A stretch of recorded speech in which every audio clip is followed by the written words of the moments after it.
देखा देखा भाई का गजब के लड़की आवती है भाई। ए भाई काल लड़की भी अरे देख के दिल मस्त हो गई बा। का विचार बा? सही कहा तारा भाई। अरे इतर रुक गई।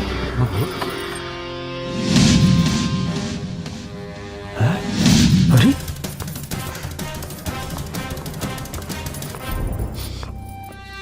का बोले? कुछ ना, हम तो ईसवन के कहत रहनी है। तू कुछ तो बोलत रहले। तू बोले कि एकदम तैयार हो गल बड़ी, बिल्कुल खाए लायक। ते हम की खाइबे? इतना दम्बा कमर में।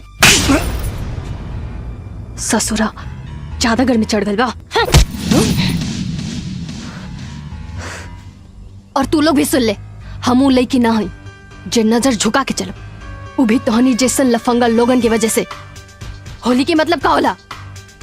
बदतमीजी, गाली गलौज, हमके कोनो दिक्कत नहीं है। तू खा पिया, लेकिन आइंदा से जे भी कमेंट करी तो धर के हई थुथुन फोड़ दे। कुकुर कहीं का। हट।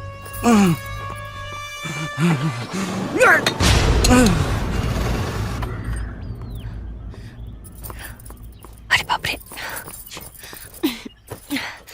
सॉरी सोना। का सॉरी? हम कब से इंतजार करता नहीं और तू अभी आवता। तो के पता बा हम कितना मुश्किल से आयल बनी। अच्छा कोनो बात ना, हम तोरा खातिर कुछ ले आइल बानी। का? ना जे तो ना, प्लीज प्लीज ना। होलिया!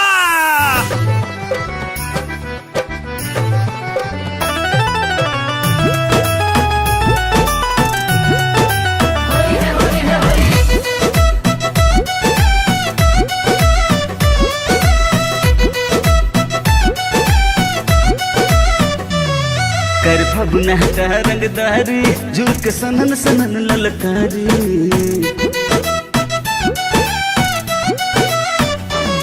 कर फगुना का रंगदारी, झुक सनन सनन ललकारी। रंगवा के ने से छलकाई बाटे, रंग से भरल पिचकारी। उमड़ल फगुनवा में होलिया के दिनवा में फर फर उड़े गुलाल। मलपुआ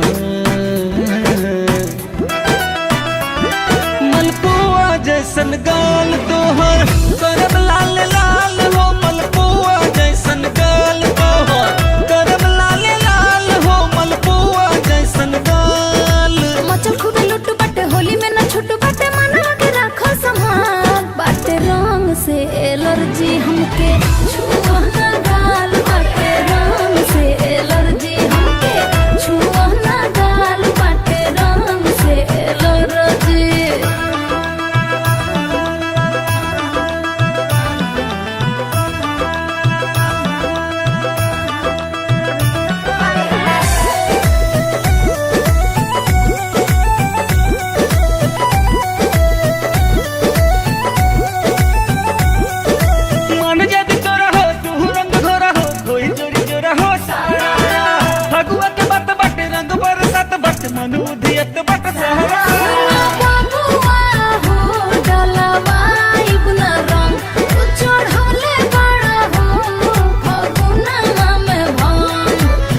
उछल जाए रंग जब ढल जाए, लगब तो बहुत कमाल।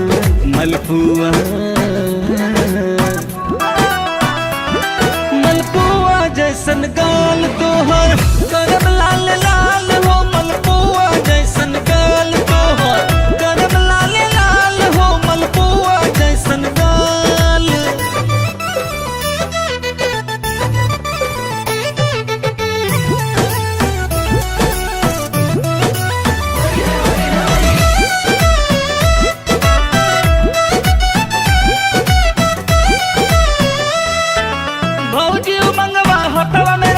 मन से रहंग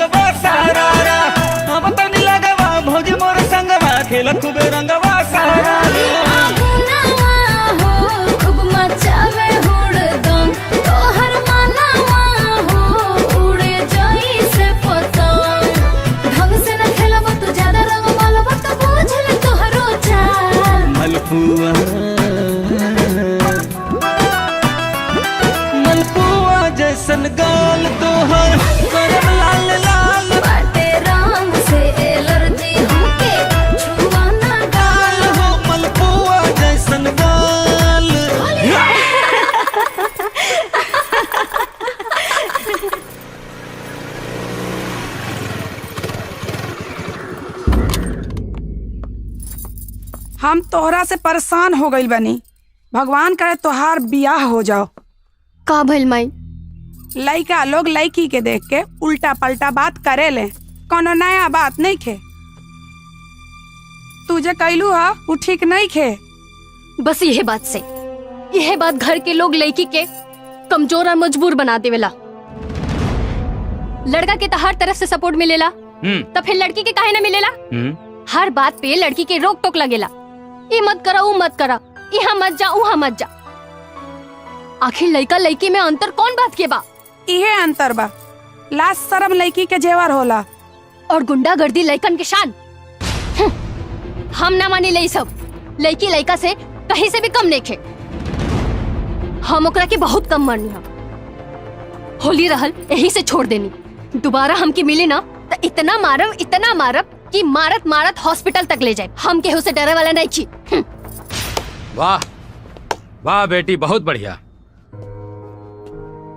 आज तुम्हारी बात सुन के हमार टेंशन कम हो गई। हमरा हमेशा लागत रहे कि सुमन और सुरभि के कोनो भाई नहीं खे। लड़की बाड़ी, कोनो मुसीबत आई तो अपन रक्षा कैसे करी है। लेकिन आज विश्वास हो गई कि हमार सुमन बेटा से बढ़ के बाड़ी। जब गांव के लोग बतौलस कि हमार सुमन उ लखेरा के मार्त मार्त सबक सिखा देली, तो हमरा के बहुत खुशी भाई लागल कि बेटी बेटा से कम नहीं खे। हाँ हाँ, बढ़ावत रही बेटी के मन। ऐसे ही पूरा जवार में नाम हो जाई, तब बेटी के शादी खातिर जूता घसीटत रहम।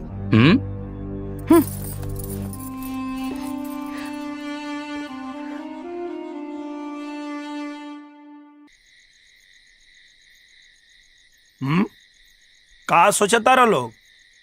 गरम गरम बा, खा ला लोग ना तो सरा जाई। जीतू, ग्रेजुएशन पूरा होखे वाला बा। आगे की तैयारी के बारे में सोचला? मास्टर की डिग्री लेबा या फिर कंपटीशन की तैयारी? अब ही कुछ सोचले नहीं की। काहे सोचो को तेरा कोनो मुहूर्त निकाल पड़ी का? भैया, जगर दूधू को भाई शहर में लाखों कमाता, ओके कोनो बात की चिंता? अभी परीक्षा दिले बानी ना, अब जबले रिजल्ट आवता तबले मजा करे दा लोग।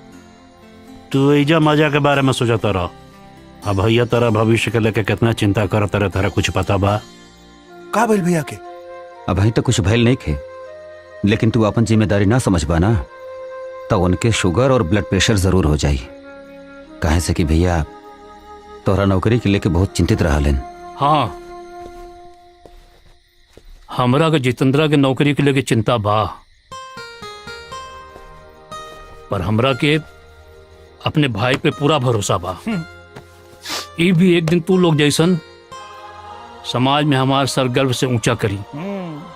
जौना दिन एकर नौकरी लागी ना, बाबूजी के सपना पूरा हो जाए। का हो? हाँ भैया, ला यही बात पखा ला। लावा। हाँ छोटे चाचू, हाँ तारा के मम्मी बुला रहल बड़ी। अच्छा भैया, हम आवतन भैया। चल चला। देखिए, ग्रेजुएशन अगर पूरा हो गई बा, लेकिन अबहिन भी ये अपने आप के बच्चा ही समझेला। हमरा तो यह ना समझ में आवेला कि अपन जिम्मेदारी कब समझे। भैया, आपके लाड प्यार ना एकरा के बिगाड़ के रख देले बा। प्यार आदमी के बिगाड़ेला ना, प्यार और दुलार में बिगड़ल आदमी भी संवर जाला। छोटा एक खातिर लाड लड़ावत बा, लेकिन हम जानी ला हमार भाई बहुत होनहार और जिम्मेदार बा।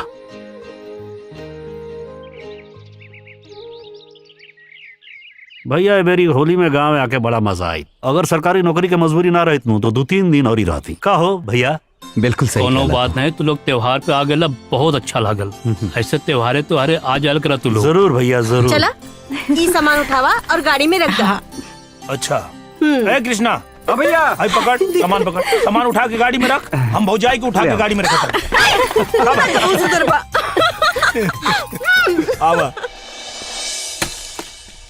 भैया हाँ, आ गए ला। हाँ, और अब आप आराम करा और इधर अब खेती हम करब। का मतलब है तुहार? अरे भैया आज ले बहुत खेती कर लेनी, अब रउआ आराम करी और हमके खेती करे दी। नहीं,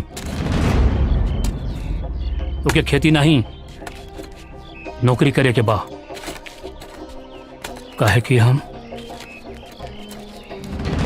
महेंद्र, हमके बुझाता कि हमारा अंतिम समय आ गई बा।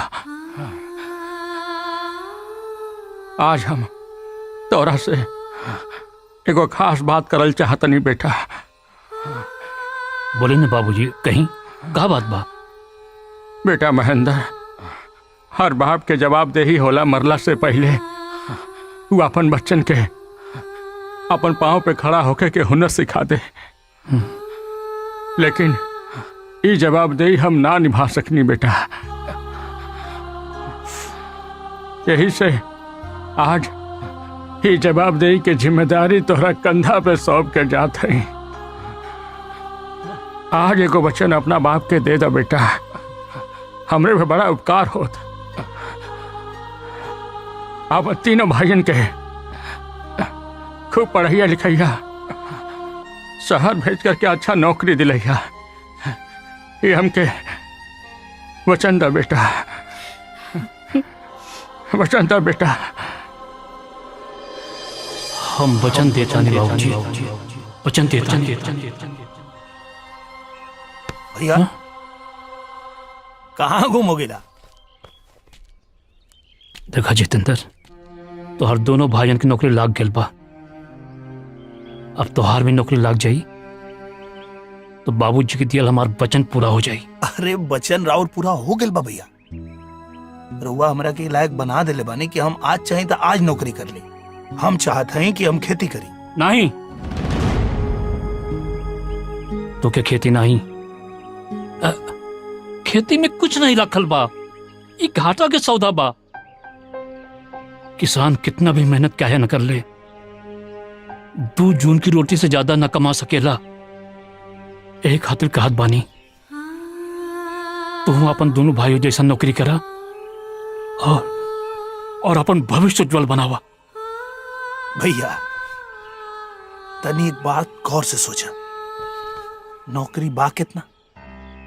1000 वैकेंसी निकलेला तो 2.5 करोड़ लोग परीक्षा देवे बैठेला, और ये खाना बदोश के जिंदगी हमके नहीं खींचिए के आज यहाँ कल वहां ना। भैया हम का चाहता नहीं, हमन का पुरखन कई जो जमीन बा यही के हम फायदे के बिजनेस बनाए और हमनी के सब लोग साथे मिलकर रह जाए। चाहता हूं यही बानी कि हमारे सब भाई यही जा एक एक घर में रहे, पर बेटा हम किसानन के ऐसा किस्मत कहाँ बा? भैया किस्मत के वो और ना बदली, अपन किस्मत हमनिया के बदले के पड़ी। कैसे? अरे चिंता मत करा, आवा आवा चला पहले खाना। जय भोलेनाथ। जाना तारू, 300 साल पुराना शिव जी के मंदिर है। अरे कुछ दिन पहले तक तो एकदम जीर्ण शीर्ण अवस्था में रहे, लेकिन प्रधान जी के देन है, देखा आज कितना बढ़िया बन गया बाकुल।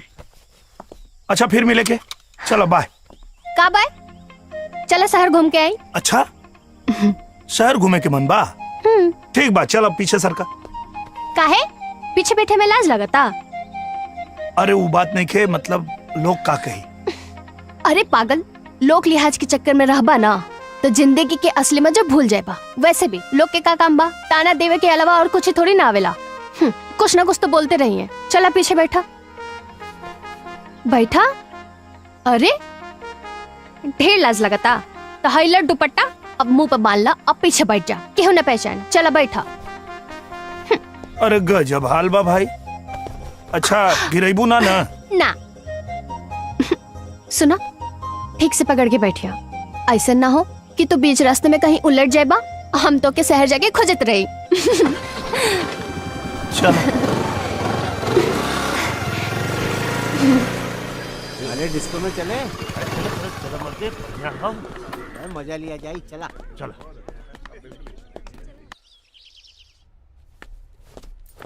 अरे भौजी नमस्ते। आप बहुत अच्छा खेलू है, बहुत जोर से भूख लागल रहे। अब 1 मिनट, उठा ओइजा बैठा। काहे? ई भैया के सीट हा, तोरे खातिर हम दूसर थाली ले आवतनी।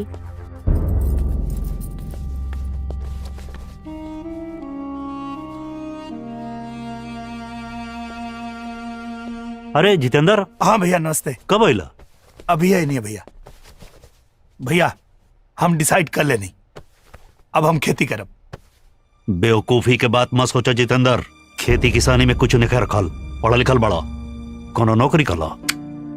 भैया अरे 2 भाई आप लोग नौकरी करता नहीं ना, और बड़का भैया के भी तो क्यों साथ दे वाला चाहिए। हम भैया के साथ मिलके खेती करब और भैया भी तैयार हो गए बानी। भैया आप खाली एगो मदद कर दी। का चाहता रहा हमरा से? भैया वो कहा ना कि अब सरकार एगो योजना में अपने खेत में तालाब खुदवावे खातिर 52,500 रुपया देते, और हमान के खाली 52,500 लगावे के बाद अपने खेत में तालाब बन जाये, और हमने के खाली 52,500 रुपया लगावे के बाद, और ओकरा बाद हम में मछली पालन करब, ओहू से पैसा आई। और तो और भैया भौजी के एगो समूह बनवा दिले, और उनमें 15 लाख के इक्विपमेंट्स 12 लाख सरकार देती है, और समूह के खाली 3 लाख देवे के बाद। 1 मिनट जरा सुनी।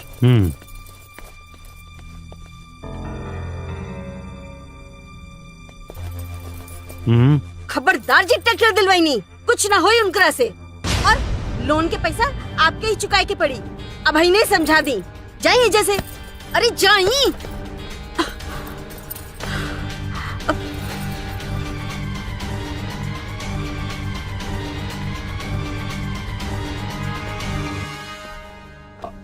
भैया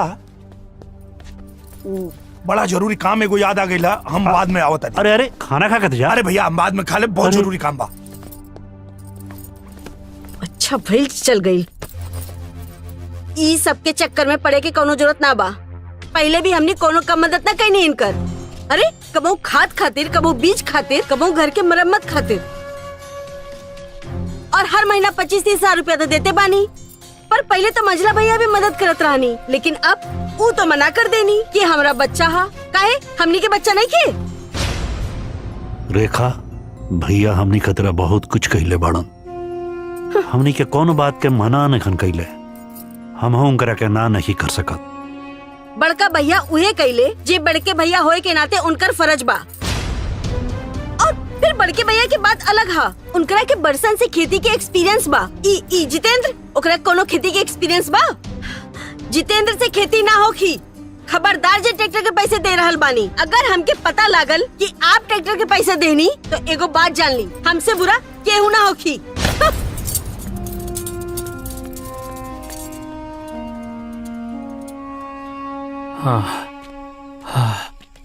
महेंद्र भैया गजब हो गई। का भइल? राम असीर भैया फांसी लगा लेलन। का? हाँ भैया। चलो। हाँ। बाबूजी हो बाबूजी, बाबूजी,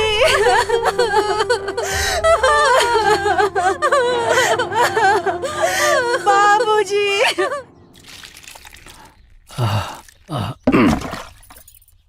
दा ले।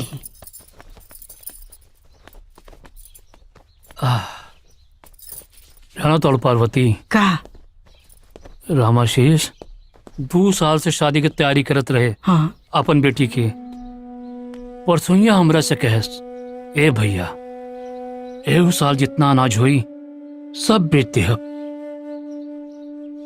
ई साल बिटिया की शादी खूब बढ़िया से करब।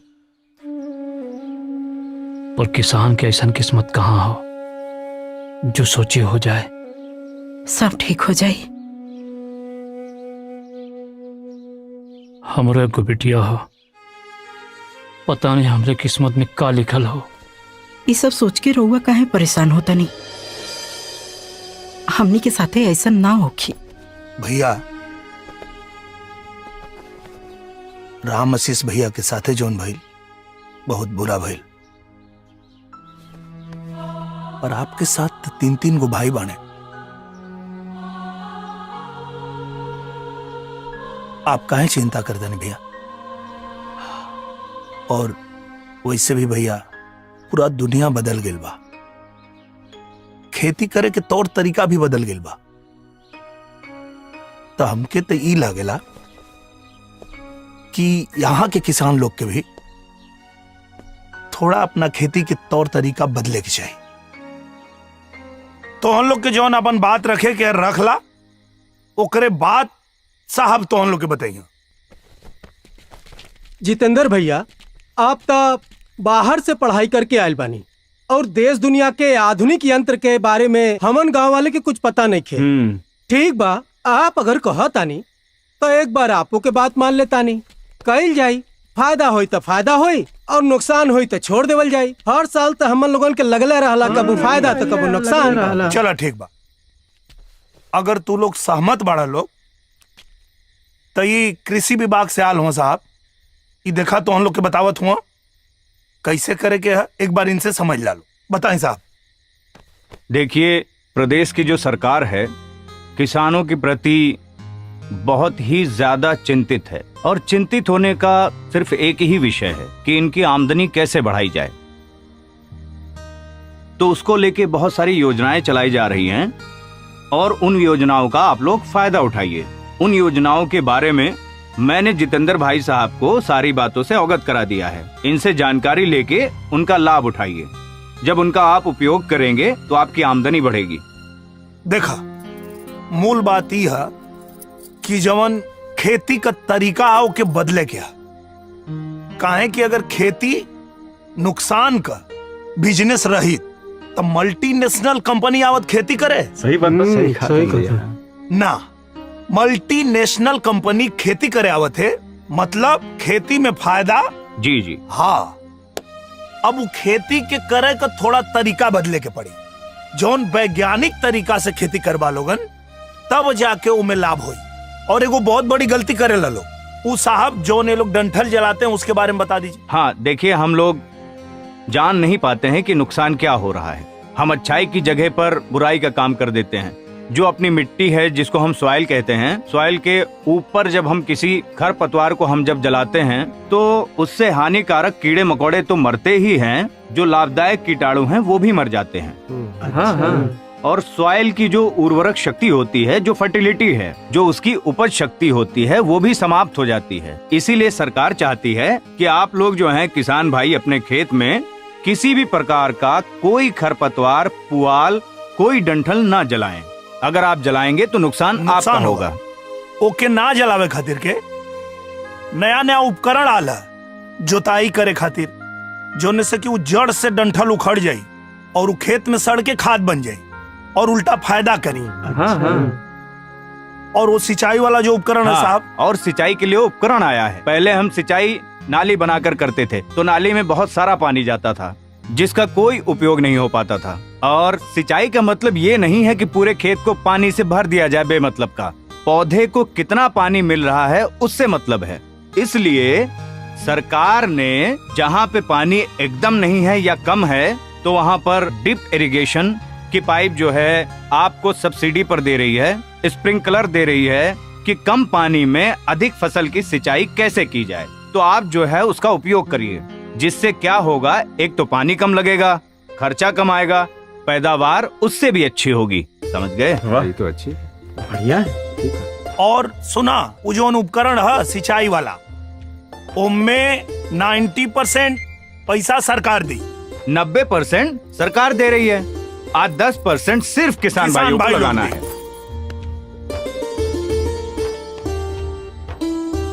तब बाकी सब हम साहब से समझ ले लें। अब तो हम लोग निश्चिंत हो जा। अब हम जैसे कहत हैं वैसे खेती शुरू करा लो, जिससे कम लागत में अधिक पैदावार मिलेगी। वाह वाह साहब, बहुत धन्यवाद, बहुत धन्यवाद। महेंद्र, ए महेंद्र, महेंद्र। अरे मामा जी, अरे पाँव ना छुए के। अच्छा, खुश रहा, खुश रहा। आई बैठी, आई बैठी। बैठी मामा जी। शिल्पा, ए शिल्पा, मामा जी आयल बाड़न, एक लोटा पानी लेके आई है। और बताएं मामा जी। घर परिवार में सब ठीक बानू? हाँ महेंद्र बाबू, भगवान कृपा से सब ठीक बा। हाँ। मामी की का हाल बा? अरे वो नहु ठीक बाड़ी। अच्छा तका। नमस्ते मामा जी। खुश रहा बिटिया। नहीं मामा जी। अरे ले ले हम। अरे मत परेशान होकर भाई। अरे नहीं, अरे भगना है आपके। महेंद्र बाबू। हाँ। हमें को बहुत जरूरी काम से आइल बानी। हाँ। प्रणाम मामा जी। खुश रहा खुश रहा। और सब बढ़िया? सब ठीक बा। अरे अब्बे आइली है। अच्छा महेंद्र, ई बतावा कि शिल्पा सयान हो गई बिया, एकरा शादी के बारे में का सोचले बाड़ा? मामा जी, जितेंद्रा बीए कर लेलस तो सोचा था नहीं पहले एकर शादी कर दी, ओकर बाद शिल्पा की शादी की विचार बा। ना, तुम्हारी विचार गलत बा। हाँ? हम मानत आने कि जितेंद्र का उम्र शिल्पा से ज्यादा बा, लेकिन शिल्पा लड़की बिया और लड़किन के समय पे बिया होखल जरूरी होला। ना तो का होला, गांव समाज में लोग 10 तरह के बात करे लागला। मामा जी सही कहता रे भैया, पहले शिल्पा की शादी हो जाए, बाद में हमार हो जाए, का दिक्कत बा? चाचू, हम भी शादी करे के ना चाहतानी, शादी से पहले जॉब करे के चाहतानी। हाँ, यो सही कहतिया, पहले जॉब कर ले, ओकर बाद ब्याह कर ले। शिल्पा बिटिया, एक काम कर, तू अंदर जा।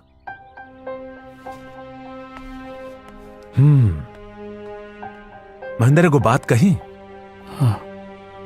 लड़की जब सयान हो जाली ना, तो ओकरा खातिर अच्छा लड़का मिलल बड़ा मुश्किल हो जाला।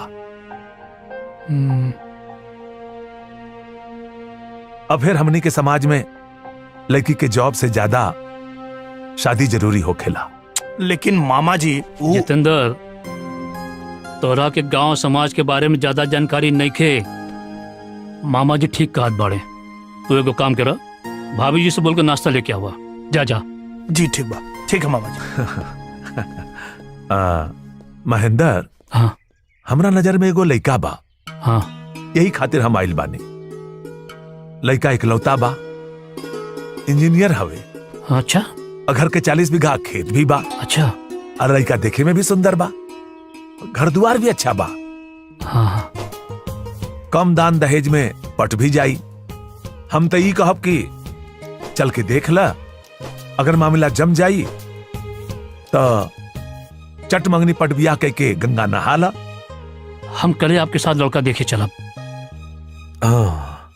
तो ठीक बा। हाँ।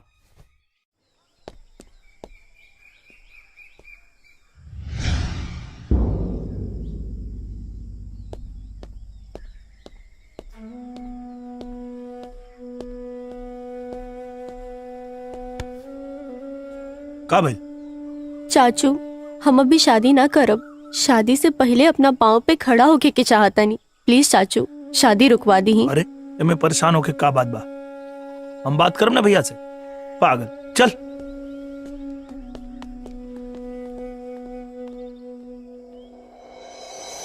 शिल्पा ठीक बोले तरी। बड़ा बड़ा शहर में देखा लड़की सब कहां से कहां पहुंच गई बाड़ी। बैंक से लेके एरोप्लेन तक उड़ा रहल बाड़ी। आ गांव की लड़की आज भी चूल्हा और चौका में फसल बाड़ी। लड़का लड़की में, जब लड़की के घर वाला ही लड़की में इतना फर्क करी, तो लड़की के ओकर ससुराल वाला लड़की के संगे पराया व्यवहार काहे ना करी। हम शिल्पा के साथ बने, ओकरा पहले नौकरी करे के चाहिए।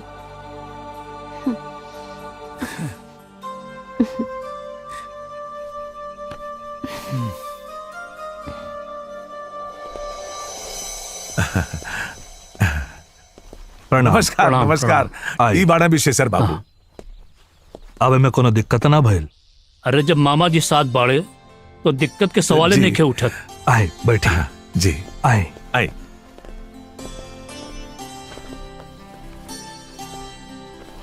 नहीं,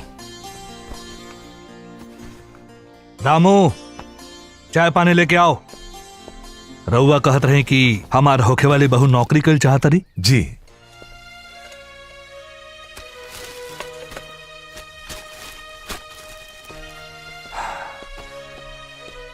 बहू नौकरी कर चाहत रही, हमारा कोनो एतराज नहीं है। अगर पति चाहता कि पत्नी नौकरी करे तो करे। जी। हमरा एकरा से का मतलब, ई कुल बेटा बहू समझे। रउआ ही बताई कि शादी के बजट कितना बा। देखी, रउआ घरे शादी के रिश्ता लेके आइल बानी तब कुछ सोची विचार के आइल होखो। तब तो ठीक बा, शादी के बाद आगे बढ़ा सकेनी। जी। बाबू साहब, आजकल के लड़कियन के घर वालन के सोचना बिल्कुल बदल गई बा। वो लोग सोचेला कि लड़की के बीए में करा देनी तो दहेज देवे के कौन जरूरत। लड़का भी पढ़ल, लड़की भी पढ़ल, दोनों परिवार मिलकर उन लोग के शादी के खर्च उठा ली ही। लेकिन हम ऐसा ना करब। हम कड़क नोट के गड्डी गिनवाई, कहे से कि लड़का लड़का होला और लड़की लड़की। कौनो भी जन्म में लड़का लड़की के बराबरी ना हो सकेला। हम का कहत हई, समझत बानी ना? जी हाँ, सब समझ में आ रहल बा। देखी, इस सब का आप चिंता छोड़ दे। ई भले किसान बाड़ा, गांव में रहेलन, लेकिन उनका दूगो भाई नौकरी में बाड़े। तो जौन मार्केट रेट चल रहल बा वो सब दिहल जाई आपके। रउआ ई बताई कि लड़की देखे खातिर कब आई। लियो लियो लियो। अरे बेटी के घरे का पानी ना पियल जाला, डहरी में तो पानी पियल जाला, और कंजूस मामा ना कुछ खियले हुई है ना पियले हुई है। क्या हो गई? काम की बात सुना। अच्छा अच्छा। परसों लड़का के बाबू शिल्पा के देखे आ रहल बाड़न। रउआ बढ़िया से देखनी है ना, काहे कि बाबू आजकल तोहरा पता बा ना कि शादी ब्याह में लड़का देखे में बड़ा धोखा हो रहल बा। अरे लड़का कुछ और करता, बतावल कुछ और जाता। लड़का वाले मामा जी की पहचान के बाड़न। अच्छा। हम छानबीन कर ले बानी। अच्छा। ई देखा लड़का की फोटो। अरे वाह, फोटुआ में तो बड़ा सुंदर दिखा था। बहुत अच्छा बानू, बहुत बढ़िया बा। बहुत बढ़िया। शिल्पा केने बाड़ी? अब भीतरे बा पढ़त हुई। शिल्पा, ए शिल्पा, यहाँ आवा। आओ आओ, भाग क्या आओ। ई देख, भैया तोरा खातिर लड़का देख के आइल बाने। शिल्पा, तो के कौनो बात की चिंता करे के जरूरत नहीं खे। लड़का वाले तोरे नौकरी के खिलाफ नहीं खन। तुझे चाहता रू ना उहे हुई।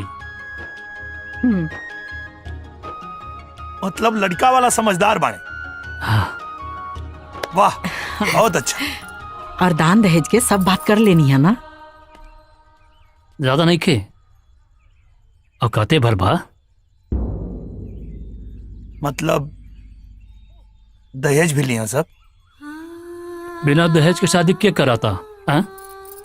एसपी, डीएम, जज सब बिना दहेज के शादी नहीं क्यों करत? जो समाज के दस्तूर बना वो तो निभाए के पड़ी। बाकी हमके दहेज की चिंता करे के जरूरत नहीं खे। हमारे दोनों भाई पैसा के इंतजाम करे से पीछे ना हटिए। वो दोनों तो हमसे कितना बार कहलन, ए भैया शिल्पा की शादी की चिंता करे की जरूरत नहीं खे। हम कल सुरेंद्र और राजेंद्र के पास जाता नहीं, ऐसे क्या करे के हुई हो जाके सब समझाता नहीं। खबरदार जी, ट्रैक्टर दिलवाई नहीं, कुछ ना होई उनकरा से। और लोन के पैसा आपके ही चुकाए के पड़ी। अब ही नहीं समझा दी, जाइए जैसे। अरे जाइए। ए जितेंद्र, का भइलो? ना भैया, वो हम ही कहते नहीं है कि भौजी वो वहां जाए से पहले भैया लोग को फोन कर दे। हाँ। जितेंद्र, हम बात कर ले बानी। और यो संजोग देखा कि सुरेंद्र भी राजेंद्र के घर आवे वाला बा। दोनों से एक जगह मुलाकात हो जाई। कम से कम फोन करके ही तो बता दा कि बहनी की शादी तय हो गई। पागल बड़ा हैं? ये सब बात फोन पे कर जाला हैं? हम जाता नहीं ना, हम सब बतिया ले। ठीक बानू, तू चिंता काहे करत बड़ा?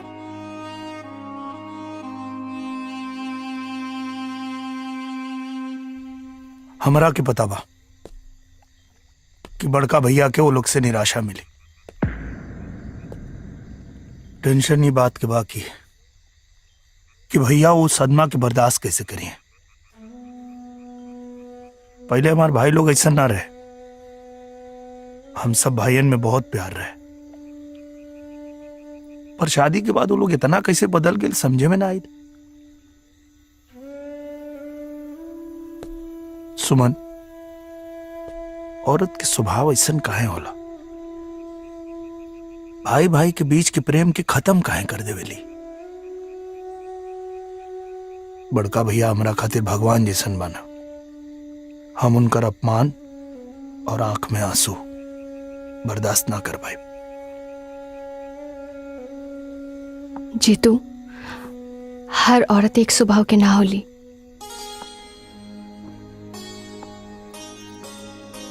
जीतू, तो हर बड़की भाभी भी ता औरत बड़ी ना।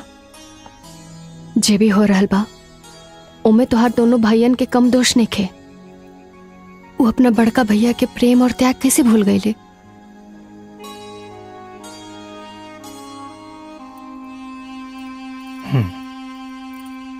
दीदी, बड़का भैया खुदे आइल बड़े, मतलब ई हा कि गांव के कोनो न कोनो प्रॉब्लम लेके आइल हुई है। अरे घर के दीवार भी टूट गई बा और कम से कम 1 लाख रुपया खर्चा लगी और खाद भी लेवे के बा। सही कहता रू छुटकी, हम तो करीना के पापा से कह देले बानी कि बहुत हो गई। अरे जब हमने के बच्चा लोग छोट रहे तो ओखनी के खर्चा कम लागत रहे। अब वो लोग भी बड़ हो गई बा, स्कूल के खर्चा भी बढ़ गई बा। और हमने के एगो बेटी भी बिया ना, ओकरो भी शादी ब्याह करे के पड़ी। हाँ, और जब अभी से हाथ बचा के ना रखब तो कैसे शादी हुई? अरे चाहे जितना बचा ला, शादी में कम से कम 15 से 20 लाख रुपया लग जाला। हाँ तो अब कितनों कम लागी, कुल मिला के 8-10 लाख रुपया तो लगी जाई। लेकिन एक बात बा सुरेंद्र राजेंद्र, लड़का बहुत बढ़िया बा, इंजीनियर बा, इकलौता बा, 40 बीघा खेत, घर परिवार खानदान सब बहुत बढ़िया बा। 8 दिन बाद सगाई और अगला महीना के 10 तारीख के शादी बा। ली चाय नाश्ता। प्रणाम। खुश रह, खुश रह। रउआ लोग केकरे शादी के बात कर रहल बानी? शिल्पा के शादी के बात हो रहल बा। भैया सब तय कर देले बाड़न। बड़े पापा प्रणाम। अरे अरे आओ आओ आओ, खुश रह बेटा बेटा।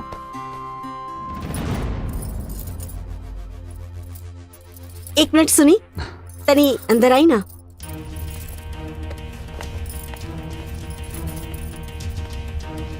अच्छा, तू लोग बड़े पापा के साथ बतियावा। हाँ ए जी, तनी बाहर आई ना, हमरा के कुछ बात करे के बा। हाँ।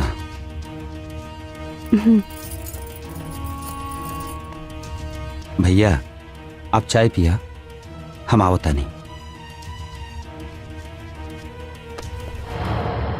देखा, हम तो लोग खातिर का लाल बानी। ई देखा, ई तोहरे खातिर आई, तोहरे खातिर। पढ़ाई लिखाई ठीक चलत बानू? हाँ बड़े पापा। जा जा जा जा, पढ़ाई करा जा। इतना दहेज दे के शादी कईल जरूरी बा? बोली का बोली? भैया ये शादी फिक्स करे से पहले हमरा से पूछ रहा का? हैं? हमनी के दोनों भाई के अभी पता चलता। अरे तो अब पता चल गई ना। जरूर वो दहेज खातिर पैसा मांगे आयल हुई है। हम दोनों जना से कह देता नहीं कि एक को पैसा देवे के कोनो जरूरत नहीं खे। सारा खेत तो उन्हीं की जिम्मे बा। 25 से 30 साल हो गए खेती कर रहल बानी, हमने तो 100 रुपया भी नहीं जानत।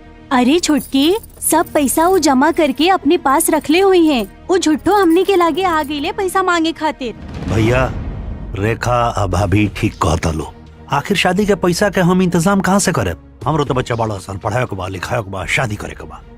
हम ये शादी में 15-20 हजार से ज्यादा ना दे पाए। बाकी रोरा अपन सोच ली। तोहरा का लागत था? हमरा लगे पैसा के बरसात होता।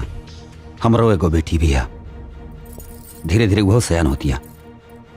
ओकरा शादी ब्याह के लेके हम खुद बहुत चिंता में रहता नहीं।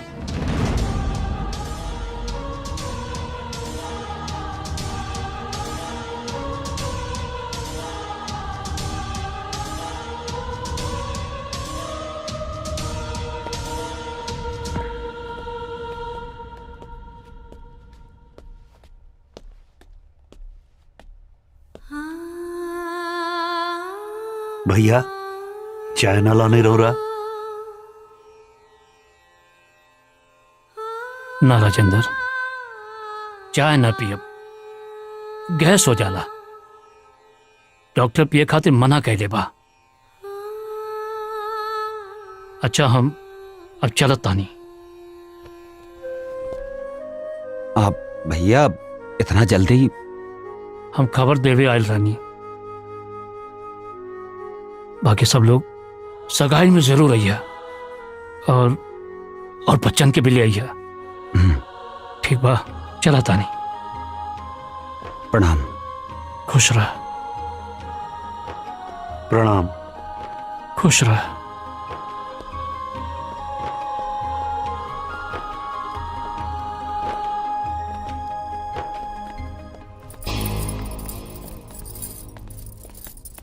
का भइल जी?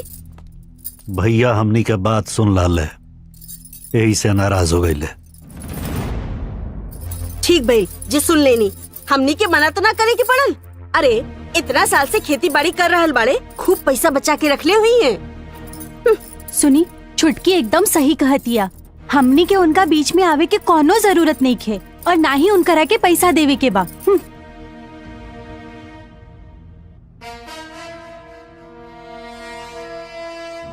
के घर घर ना होला। हाँ। हमार बात मानी, महेंद्र के बियाह करवा दी। अरे ई का करता लो? तो हर जगह पैर में नहीं, हमार दिल में पा। आवा। क्या हो सकता? अरे तू लो। भैया भैया, हम कमरा में ना सुतब, हम तोहरे लगे सुतब। हमनी के डर लागता। आवा, आजा आजा।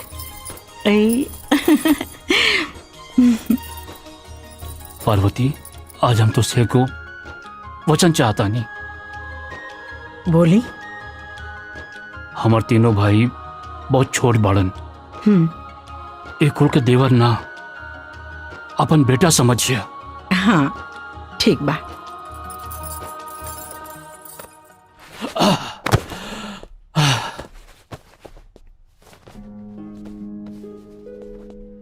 सेठ जी, इतना कम कीमत पे हम अनाज एक खातिर देनी है कि परसों हमको अपने भाई के पैसा भेजे के हो। देखिए सेठ जी, धोखा ना होके चाहिए। महेंद्र बाबू चिंता मत करो, पैसा बिल्कुल टाइम पर मिल जाए। ठीक बा, चलो तानी। पार्वती, ये देखा, हमार कुर्ता पीठ पे से चसक गइल बा। एकरा के तनी सीधा। ये कुर्तवा कितना पुरान हो गई, दूसर काहे निकी ले लेत? तू तो जाने लू, हमरा के सुरेंद्र राजेंद्र के अच्छा से पढ़ावे के बा। बाबू इतना देर हो गई, अभी तक तो हर भैया ना आए नहीं। आज ही आगे ले आ गई नहीं? हाँ। देवर जी लोग से बात हो गई, पैसा के इंतजाम हो जाए ना? पार्वती, पैसा के इंतजाम हो गई। हाँ। हमरा के अपने दोनों भाइयों पे पूरा भरोसा रहल। अरे शादी की बात सुन के इतना खुश भइलन, ई देखा मिठाई देला ना। हाँ। कहे लगना ये भैया, शिल्पा के शादी में कोनो कमी ना होके दियल जाई। इतना धूमधाम से शादी कल जाई, इतना धूमधाम से कल जाई कि पूरा गांव में ऐसा शादी ना भइल हो। हमार गला सूख रहल बा, तनी पानी लेके आवा। हाँ लेके आओ तनी।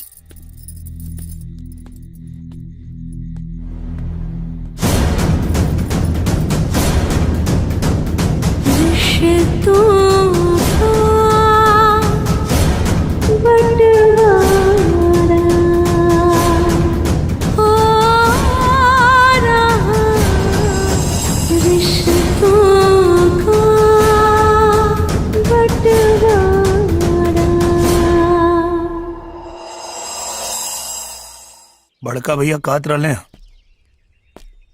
कि दोनों भैया लोग मान गए बा और कहल लोग कि शिल्पा के शादी में कोनो दिक्कत ना आवे दी लोग। लेकिन हम बड़का भैया के चेहरा पढ़ लेनी। बड़का भैया झूठ बोला तारे, जरूर दोनों भाई मना कर दिले हुए हैं। अब बड़का भैया की टेंशन कैसे दूर करी यह समझ में नहीं आवत। दहेज लड़का लड़की के परिवार खातिर कितना बड़ दुश्मन बा, आज ही बात हमके समझ में आ गईला। पता ना कि लड़का लड़की के बीच में इतना बड़ भेद कैले बा, लेकिन जे भी कैले बा वो लड़की के बहुत बड़ दुश्मन हुई। हमके तो हमार दोनों भाई लोग दुश्मन लगता। भैया और भौजी कहा ना कई लोग खातिर,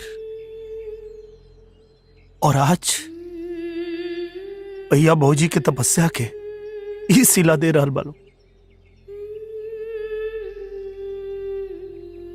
और दोनों के हम कबो माफ ना करब।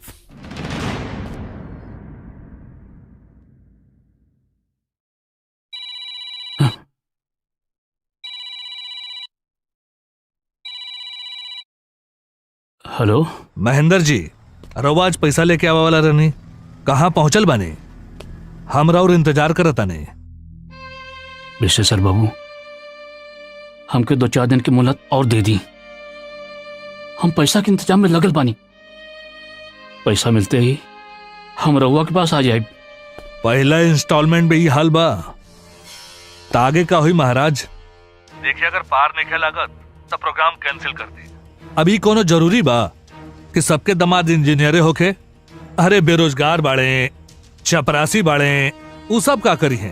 हाँ, ऐसा करी रउआ कोनो दूसरा दरवाजा देख ली। ना ना विश्वेश्वर बाबू, ऐसा बात ना कहीं। ता कैसन कहीं? का करी हैं? आपके वजह से हम अपन टाइम और अपन रेपुटेशन खराब ना करब। बस हमके एक मौका और दे दी, 2-4 दिन।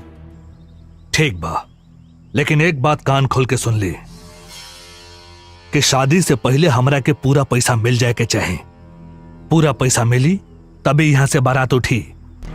और हाँ, ओ समय अपन इज्जत और प्रतिष्ठा के दुहाई मत देवे लागब, काहे कि हम पैसा कौड़ी के मामले में बहुत सुलझल आदमी बानी। ना ना, ऐसा कुछ ना होई। बेटी की शादी का मामला बा, हम जल्दी ही आपके पास आवतानी। ठीक बा, प्रणाम।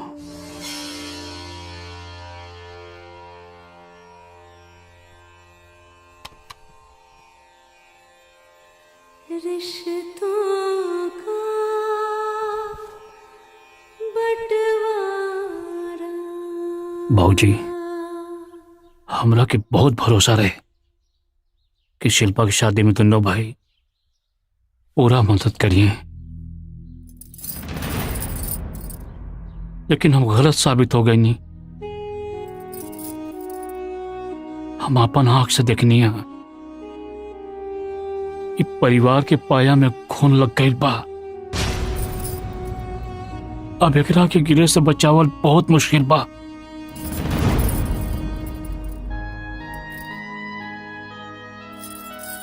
ए जी,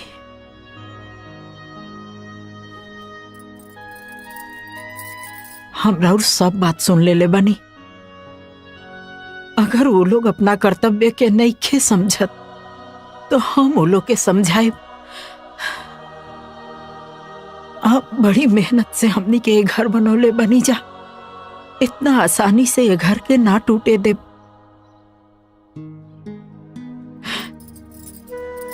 हम वो लोग से बात करब। जब बाल बच्चा अपना फर्ज के भुला जाला ना, तो माँ बाप के कर्तव्य होला ओकरा के सही राह दिखावे के। हम रिश्ता में भौजाई भले लागे नी, बाकी रेगो माई से कम प्यार हम नहीं देले वो लोग के। हमार जाए के इंतजाम कर दी, हम जाए वो लोग के समझावे।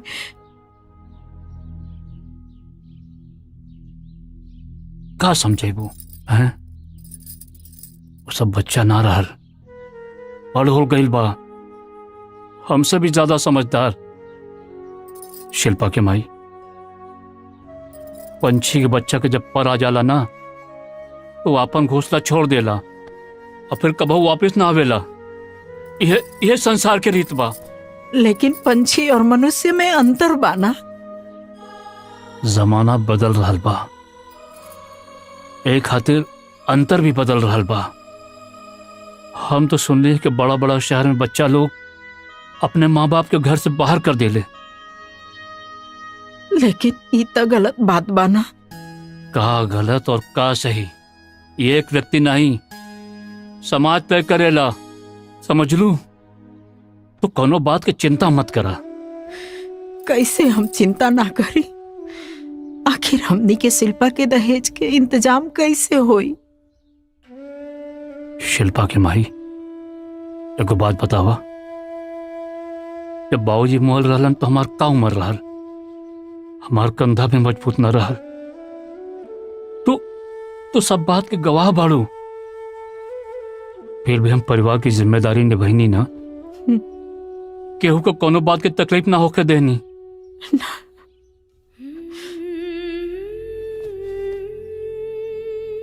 बाबूजी के बोझ तो हम उतार देनी। शिल्पा के ब्याह सिर्फ हमार जिम्मेदारी है। इस देह में अभी बहुत ताकत बा। सब जिम्मेदारी निभा देब हम। तू चिंता मत करा। अरे का अरे बड़का बड़का लोर का है टपका रहा बाड़ू। हाँ, के बचा के रखा। शिल्पा के ब्याह के बाद विदाई में काम आई। अरे माई बाड़ू, ना रहबू तो बराती लोग का कही हैं? रहुआ कौन माटी के बनल बनी? ये तो सही पूछ लो। हम बलवाई नहीं, केवाल माटी के बनल बानी, सुखला पर पत्थर लेखा कठोर। चंदू, जा गिलास पानी लेके आवा, अभी पैसा का इंतजाम करेगे बा। जा।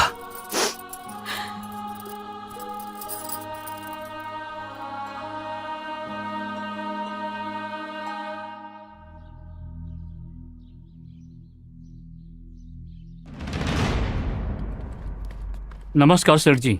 नमस्कार भैया, नमस्कार। बैठी महेंद्र जी, बैठी। सेठ जी, पैसा दी, हमका जल्दी बा। अच्छा, ये ले। ई का बा सेठ जी? तोरे ऊपर संदेह करे के कोनो जरूरत नहीं है। जैसे आप 4 भाई बानी, वैसे हमरो 2 भाई बाने। रुपया पैसा के मामला बा, कागज बनावे के पड़ी।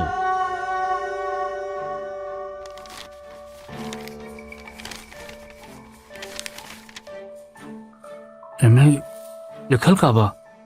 एमे लिखल बा 2 बीघा जमीन गिरवी रख के ही पैसा दिहल जा रहल बा। जब आप पैसा वापस करब त ई कागज आपके वापस मिल जाए।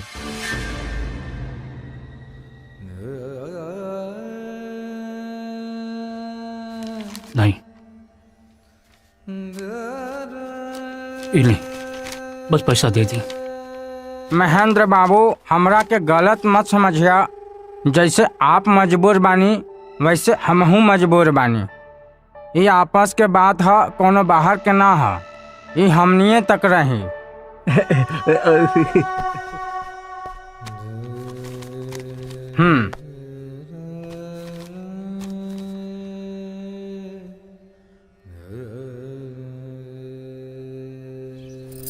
शिल्पा, हाँ? चाचा की रोटी लेके आवा। देता नहीं। ठीक बना ले बना। बस कर, बस कर। पार्वती, हाँ पैसा आ गए। सुरेंद्र राजेंद्र पैसा भेज दिलन। हाँ, हमका लड़का वालन के पैसा देखाते आजे जाके हुई। हाँ। जल्दी से एगो धोती कुर्ता निकाल दा। हाँ, हम तैयार होत बानी। चले हम देता नहीं, दे क्या होता नहीं।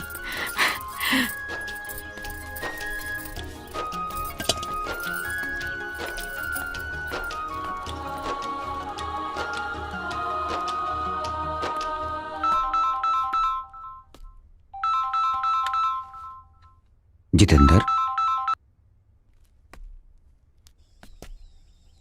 हाँ भैया प्रणाम।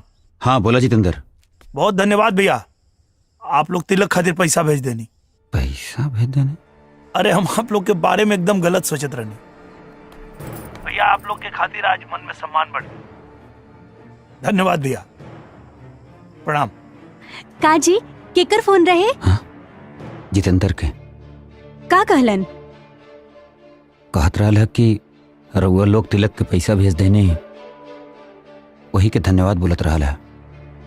लेकिन हमने के तिलक के पैसा मतलब हम तो भेजले नहीं थे। राजेंद्र भेजले बा का? रुका पूछा था नहीं।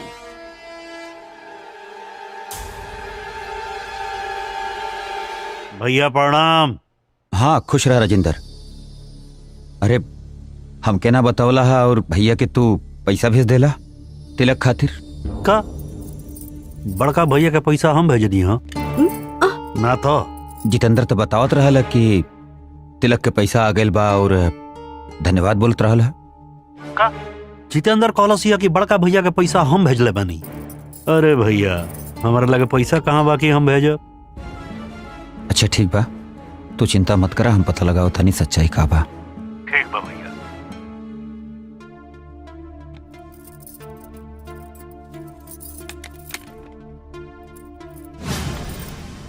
एमे सोचे के का बात बा? हम कहले ना रही वो पैसा जमा करके रखले हुई हैं, झूठे आगेले हमनी से पैसा मांगे खातिर, ताकि उनकर जमा पैसा जमा रहे। ओहो, ई तो बहुते चालू बानी बड़का भैया और भाभी। और तू उनकरा के बहुत भोला भाला समझत रहला ना, देखला? मझला भैया और सजला भैया के बारे में हमार सोच एकदम गलत निकलल। जाना तारू, भैया लोग तिलक के पैसा भेज देले हैं लोग। यही से कहल जाला केहू के बारे में पहले से राय ना बनावे के चाहिए। एकदम सही कहता रो। लेकिन एक बात बतावा, शिल्पा के शादी के बाद कुछ हमनी के बारे में सोचले बाड़ू का? मतलब हमनी के भी शादी वादी करे के? अच्छा तो ठीक बा, लेके आजा बारात। लेकिन सुना, हम सुहागरात घर के छोटा कमरा में ना मनाए। तब कहाँ मनेबे? हम कहीं दूर रोमांटिक जगह में, खुले आसमान में, तोहरे साथ में। अच्छा, खुला आसमान में?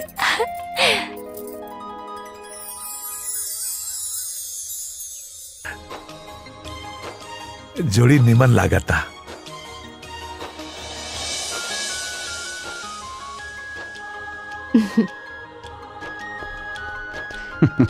हाँ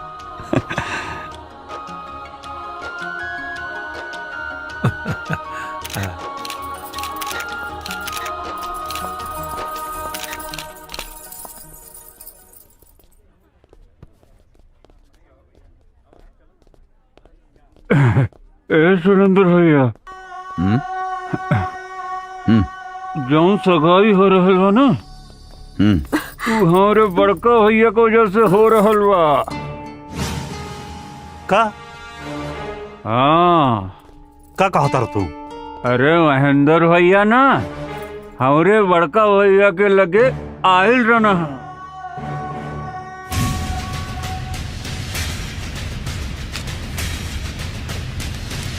देख लेनी ना, हम जौन कहले रानी उहे भइल ना। ऐसे नहीं करके उस सब के हिस्सा हड़प जाइए। अब का सोच रहल बाड़ा? अब भाई ना बोलबा तो कब बोलबा? आज सारा समाज और गांव इकट्ठा बा, जाके बता दी महेंद्र भैया के करतूत का कैले हावे। अरे आज सगाई पहले तू लोगन हो जाए थे लोग, फिर भैया से बैठ के बात कल जाए ना। ना ना ना, रउआ लोग आज अब ये बात करी, नहीं तो पूरा जमीन जायदाद बेच दिए और हमने के पता भी ना चली। का सोचा तनी? चली अभी चली आई। अरे चली बात की समझा। चली।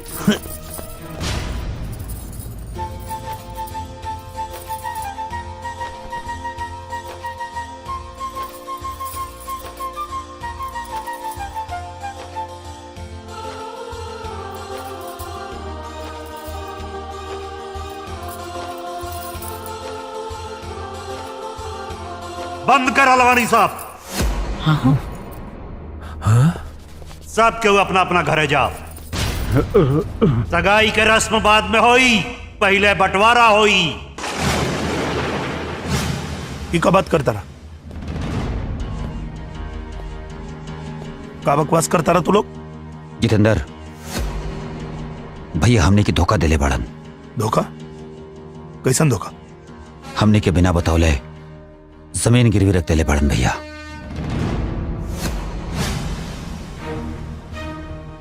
एक दो कट्ठा ना 2 बीघा।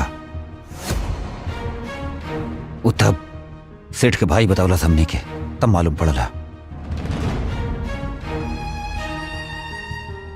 लेकिन पैसा तो तू लोग भेजे रहा ना, हमने कोनो पैसा ना भेजले रहनी जा। वो तो तुम्हार फोन आया तब हमने के मालूम पड़ला।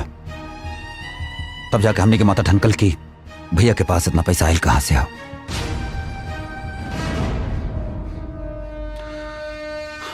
खैर, अब पहले बंटवारा हुई, ओकरे बाद फिर कोनो सगाई हुई।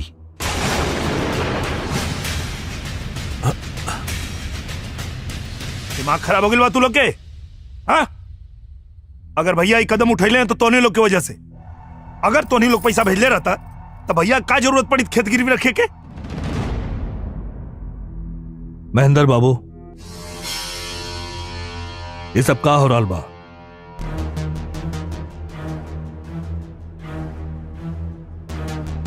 सुरेंद्र, राजेंद्र,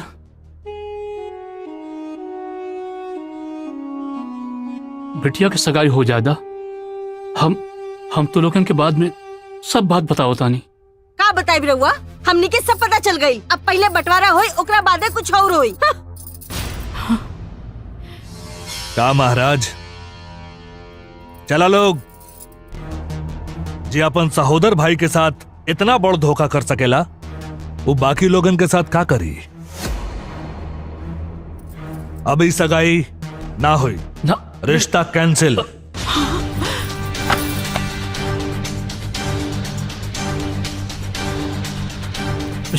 चलो लोग, चल बेटा। लेकिन बाबूजी, आपका भाई रुक जाइए। चल, हमारी बात सुनी, हमारी बात सुनी। मिस्टर बाबू,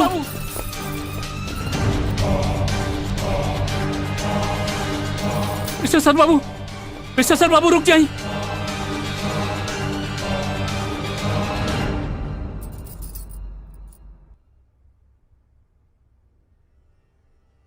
इस सजबा की हम खेत गिरवी रख के पैसा लेनी है।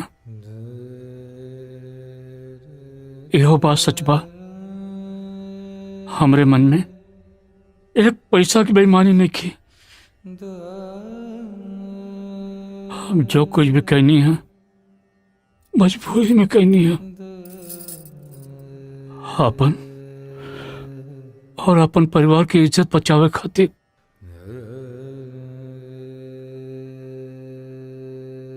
भाई, तू लोग भरोसा रखे, हम पैसा देके खेत छुड़ा ले तो इन लोग की इज्जत पे आंच ना हवे दे।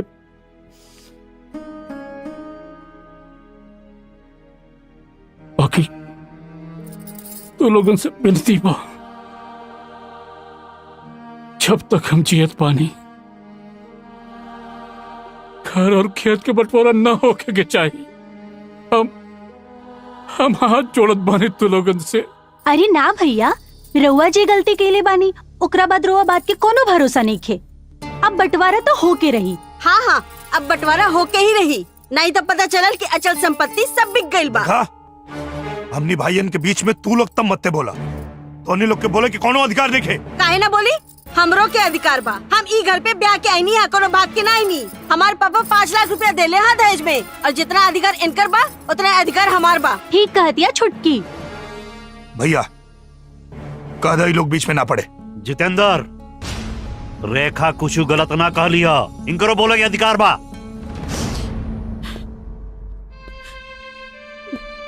तोने लोग के का लगा था?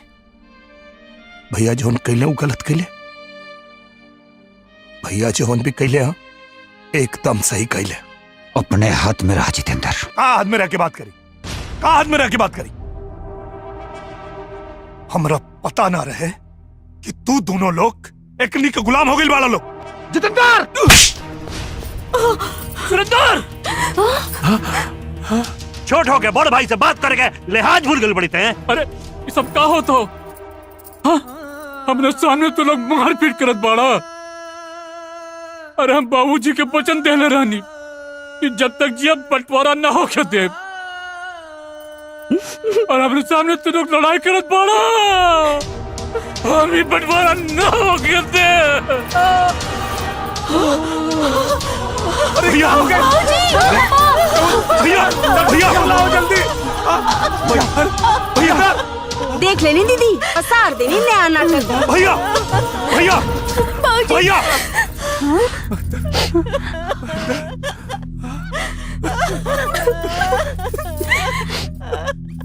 बाबूजी। रिश्तों का बंटवारा हो रहा, रिश्तों का बंटवारा।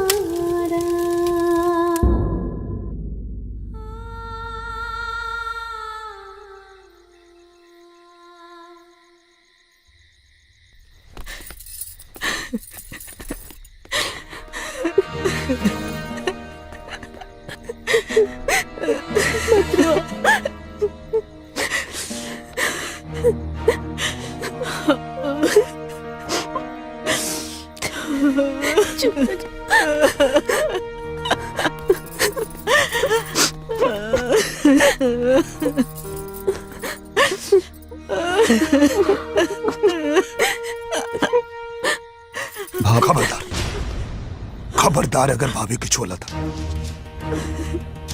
तो उन्हीं के लालच की वजह से भैया हमनी के छोड़ के चल गई। अगर तोनी के भैया की बात मान ले रहता सर तो भाभी की मांग सुना ना भली। भैया की मौत के जिम्मेदार तोनी के बाड़ा सर। जितेंद्र, ये का बकवास कर रहल बाड़ा? तोरे चीखे चिल्लाए से ना हम डरे वाली नहीं की। उनकर मौत की वजह ना हम नहीं की। ई उनकर बेटी शिल्पा बाड़ी। कम दहेज में भी तो ब्याह हो सकेला ना, लेकिन ना बेटी की तो जिद रही राजा घरे जाए के। जा राजा के घरे, बाप के पहुंचा दे लो भगवान के घरे।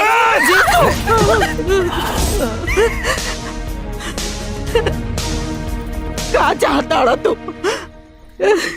का चाहता कि मुआला के बाद उनका आत्मा के शांति ना मिले? काहे हमार जियल मोहाल कैले बड़ा। हे भगवान, का हम गलती कैले रहे भगवान? कौना गलती के तू सजा दे रहल बड़ा?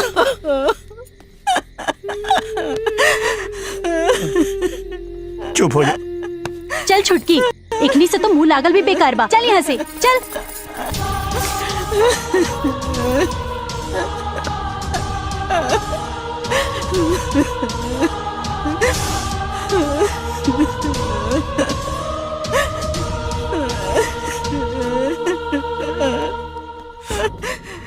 चुप रहा भाजी। पापी लोग के मासूम बच्ची पर भी दया नहीं किया। बाबू, हमार बाबू।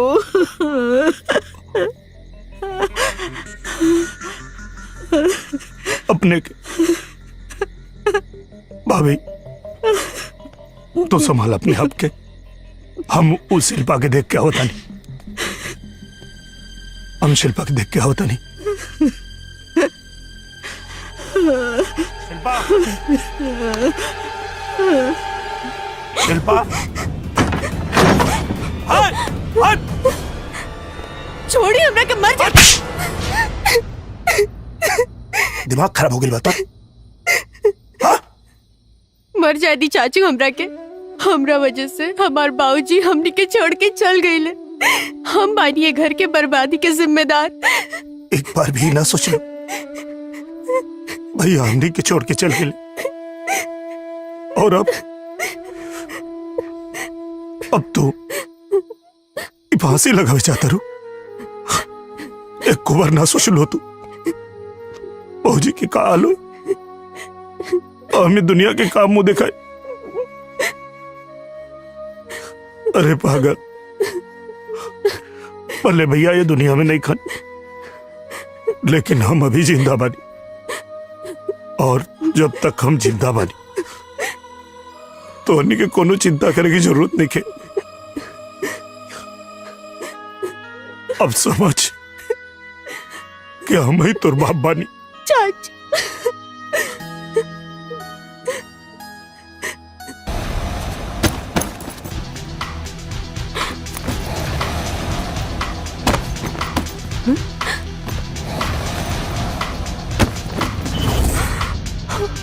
अरे ई बेटी देखिए ना एक रखी। अरे पगला के सारा होगा।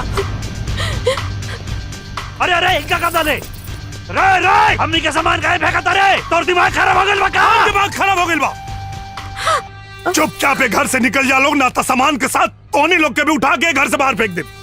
ज्यादा ना ढेर गुंडाई मत करा, ये घर तोहार नहीं के, समझ ला? अरे बाप के नहीं के, निकाले घर से। जितेंद्र अपन मुंह संभाल के बात करा। ए, तोहनी के घर में रहे के लायक नहीं खसा।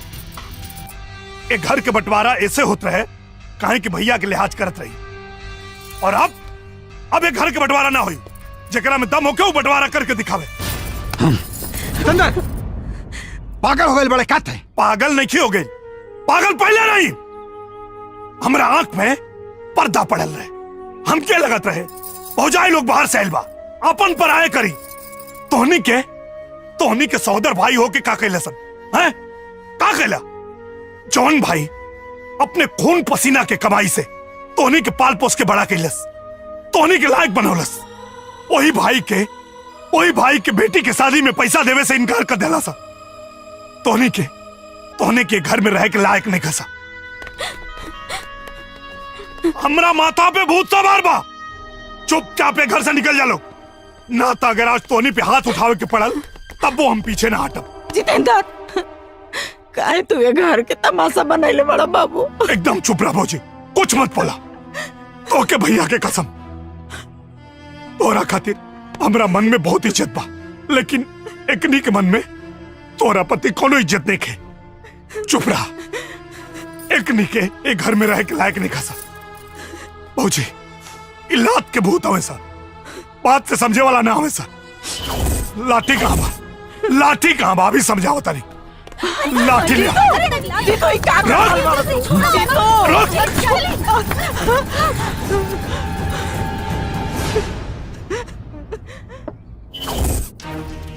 उनकरा के कुत्ता बना के ना छोड़नी ना तो हम अपन बाप के बेटी नहीं खी। बहुत गर्मी चढ़ गई बा ना, का समझत रहे अपने आप के? हाँ, ऐसा सबक सिखाई ना कि हमरे आगे पीछे दुम हिलावत रही है। लेकिन छुटके ई कैसे हुई? अरे ओकरे सर पे तो खून सवार बा। हमनी के घर और खेत पे कब्जा कर ली है।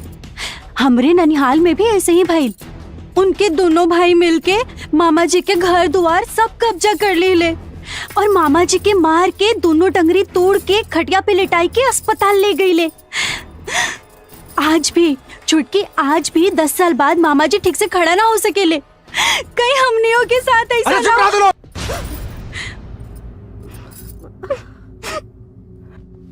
तनी हमरा के अस्थिर दिमाग से सोचा दलोग करे के काबा। भैया एगो दोस्त हमार वकील बा, कहत ओकरा से बात करके देखी का कहेला। बात करा ओकरा से। वकील साहब ऐसा कुछ करी कि सबसे पहले तक खेती पर रोक लग जाए। खेती बंद तो अनाज ना होई, ऊ लोगन के घर छोड़े के पड़ जाए, तब समझ में आई कि ऊ लोग कितना बड़ गलती कर रहल बा। जैसा आप चाहती हैं वैसा ही होगा।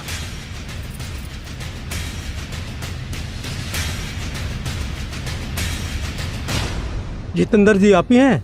जी। आपके नाम कोर्ट का नोटिस आया है। कोर्ट के नोटिस? ये लीजिए।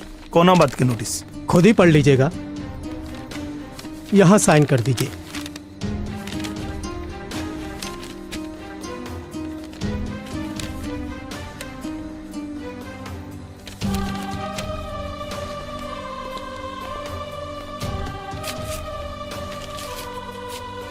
जीतू कैसा नोटिस है बेटा?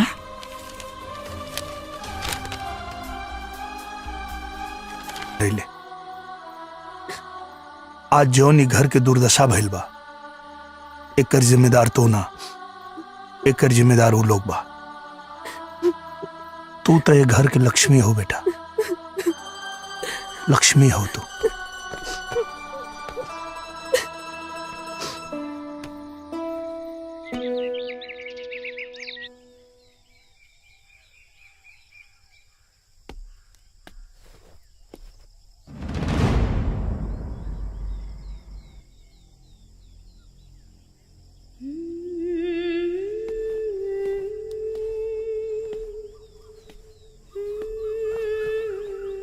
मम्मी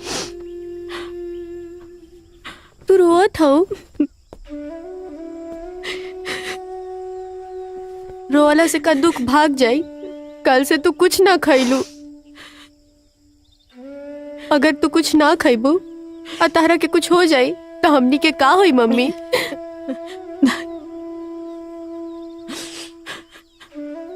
थोड़ा सा खा ला मम्मी। नहीं भूख नहीं के बाबू। थोड़ा सा खा ला मम्मी, भूख नहीं थोड़ा सा खा ला प्लीज। तो खैलू। जब तू ना खैलू तो हम कैसे खा सकेला तोहरे बिना?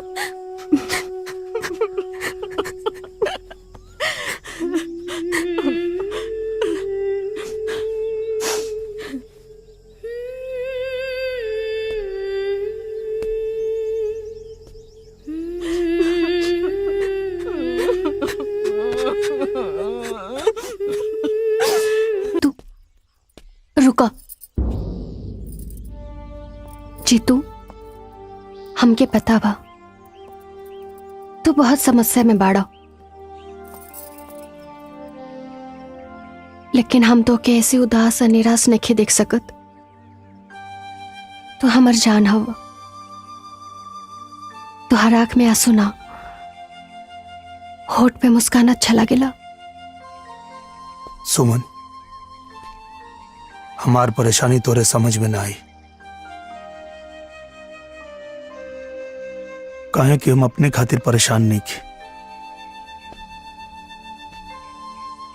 भौजी की हालत देखल देखे जात और अब हमरा समझ में नहीं आवत कि हमनी के मुसीबत से कैसे बाहर निकलेंगे। जीतू, हम तोहरे मन की पीड़ा समझता नहीं। हमके पता बा तोहर बड़का भैया के जगह केहू और ना ले सकेला, बाकी इतना भरोसा जरूर दे, हम तोहरे साथ हमेशा खड़ा बनी। अगर मौत भी आ जाए ना तो हम सामने आके खड़ा हो जाए। और वैसे भी कोर्ट की लड़ाई आंसू से ना बुद्धि से लड़ल जाला। यही से अपना आंसू पोछा और संभाला अपने आप के। हम जाने ले हमार जीतू कमजोर ना, एक बहादुर इंसान बड़े, और बहादुर इंसान कभी हार ना माने ले। जीत तो हार होए।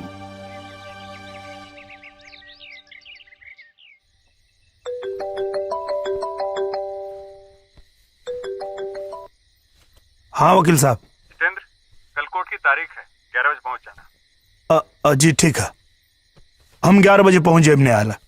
जी नमस्ते।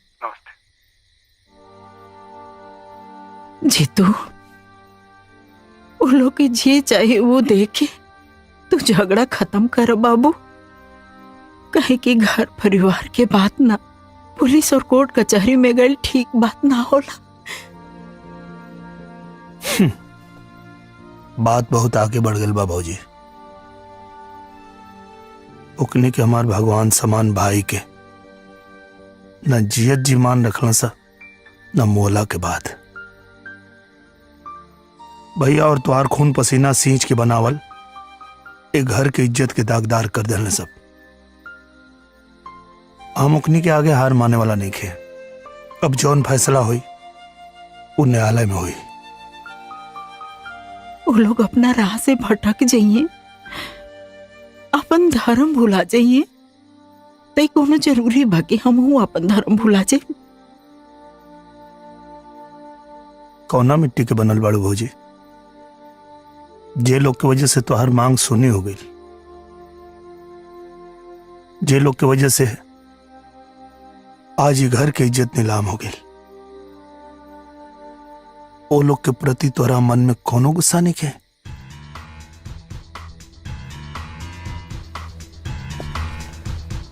तू ओकनी के माफ कर सकत तारू भौजी, लेकिन हम ओकनी के माफ नहीं कर सकत।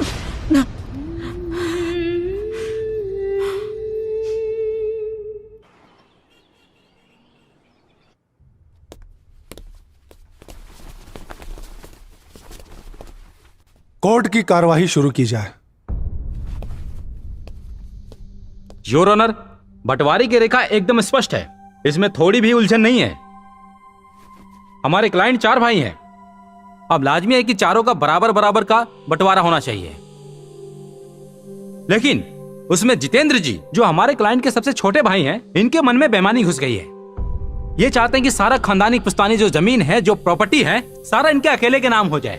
हमारे क्लाइंट राजेंद्र जी और सुरेंद्र जी जब बंटवारे का नाम लिए तो पूरी तरह से वायलेंट हो गए, आग बबूला हो गए और हाथापाई पे उतर आई, यहां तक कि जान से मारने की कोशिश भी की और नजदीकी पुलिस थाना में रिपोर्ट भी दर्ज कराई। आप इसे देख लीजिए सर।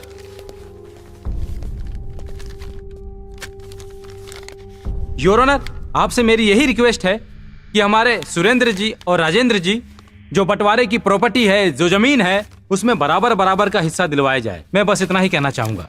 Thank you. बचाव के वकील को कुछ कहना है? जी योर ऑनर, आपकी इजाजत हो तो हमारा क्लाइंट अपना पक्ष खुद रखना चाहता है आपके समक्ष। इजाजत है। Thank you your honour.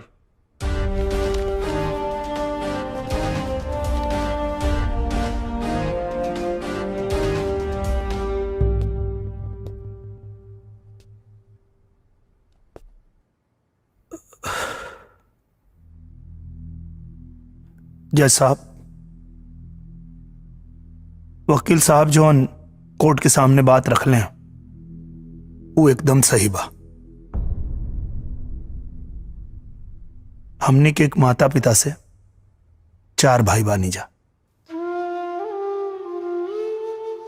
तब पुश्तैनी जमीन में चारों का हिस्सा भी बराबर होके के चाहिए, ना केहू के कम ना केहू के ज्यादा।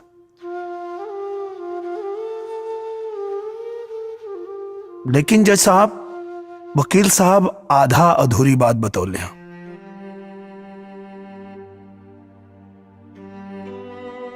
ये हमार मझिला भैया सुरेंद्र प्रसाद लखनऊ में सरकारी नौकरी करेले और 2 कट्ठा जमीन खरीद के बहुत आलीशान महल जैसन घर बनैले बाने। हमार मझली भाभी मीना देवी जी के नाम से 10 लाख रुपया के फिक्स डिपॉजिट के लिए बने, 5 लाख रुपया के गहना भी बा। वैसे ही हमार दूसरका भैया राजेंद्र प्रसाद के नाम से भी गाड़ी, घर, बंगला, बैंक बैलेंस और जेवर भी बा।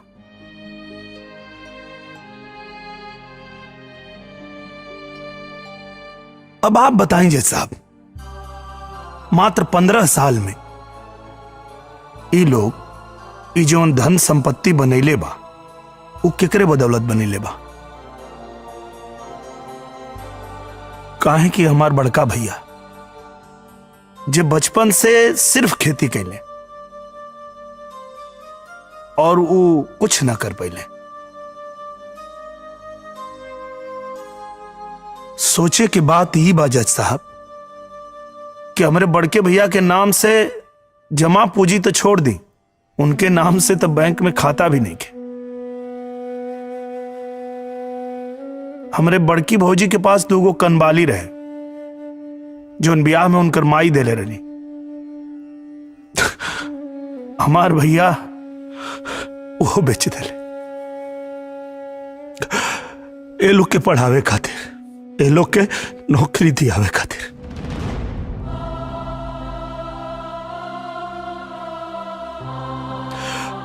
हमरे बड़के भैया के पास पुश्तैनी जमीन और घर के अलावा कुछ ना रहे जज साहब। जौन भी कमैले परिवार की तरक्की खातिर, परिवार के आगे बढ़ावे खातिर सब खर्च कर देले। योर ऑनर, ये जितेंद्र जी किस्सा कहानी सुना के क्या साबित करना चाहते हैं?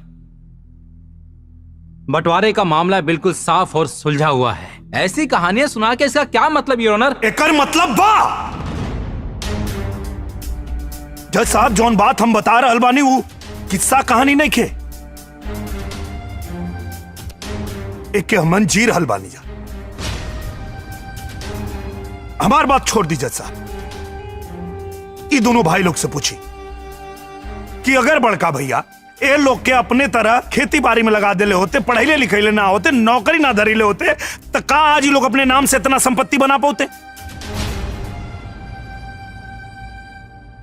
हमार बड़का भैया खुद भूखे रहले, अपने खुद फाटल कुर्ता पहनत रहले, लेकिन परिवार में केहू के कोनो कमी ना होके देले। और जज साहब, अक्सर हम बड़का भैया से पूछत रही, भैया तू अपने नाम से संपत्ति काहे नहीं बनावत? तो हमार भैया का खले,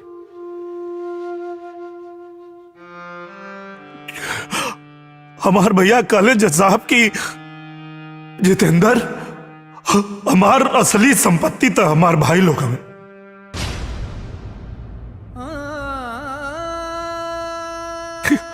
और ऐसा देवता समान भाई के बेटी के बियाह होके के टाइम आई तो ही दोनों लोग बंटवारा करे चलाइल जज साहब। हमारे भैया के बंटवारा से भी इनकार ना रहे। हमार भैया तो सिर्फ इतना चाहत रहे कि जब तक हम जीवित बानी तब तक बंटवारा मत करा, हमरे मर गेले के बाद बंटवारा कर लिया लो। योर ऑनर, कोर्ट में फैसला सबूत और गवाह के आधार पर होता है। इसमें सेंटिमेंटल और इमोशनल बात की कोई जगह नहीं होती। सारे सबूत और गवाह हमारे क्लाइंट के पक्ष में है। आप फैसला सुनाइए। हम माननीय न्यायालय के सामने अपन बात रखे के चाहता नहीं जज साहब। आज ही जोन केस पे जीरा चल रहा बा, ई खाली हमरे घर के समस्या नहीं के जज साहब, ई देश के हर घर के समस्या बा। संयुक्त परिवार भारतीय संस्कृति के सबसे बड़ धरोहर है और यहां हमने के सब लोग संयुक्त परिवार से बानी जा। लेकिन हमने के देख रहा बानी जा कि आज अपन अलग से बनावे के आपाधापी में लोग अपन ईमान धर्म सब छोड़ रहा बा जज साहब। ये बात बिल्कुल सही बा कि कोर्ट में भावना खातिर कोनो जगह नहीं खे, लेकिन जज साहब परिवार बिना भावना के ना चल पाई। परिवार के फले फूले खातिर के त्याग, तपस्या और भावना की जरूरत पड़ेला जज साहब। ममता, प्यार और त्याग, यह परिवार रूपी नदी के जीवन धारा आ जज साहब। और अगर ये धारा सूख गई फिर न कोनो घर बची, न कोनो परिवार बची, न कोनो समाज बची, न कोनो राष्ट्र बची और ना ही मानवता बची जज साहब। संपत्ति के अधिकार में कानून के नए सिरे से सोचे के चाहिए, बदलाव करे के चाहिए। यहां लोग न्याय खातिर आवेला जज साहब, कहे कि न्याय के मंदिर है। और हम ये आज कहे कि चाहता नहीं जज साहब कि केहू और के हिस्सा से हमके एक फूटी कौड़ी ना चाहिए। बस न्याय चाहिए जज साहब, न्याय चाहिए।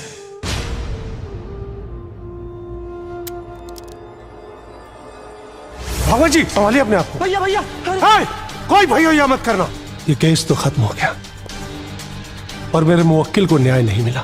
बंटवारे की आड़ में रिश्तों का और दिलो दिमाग का बंटवारा पहले ही हो जाता है।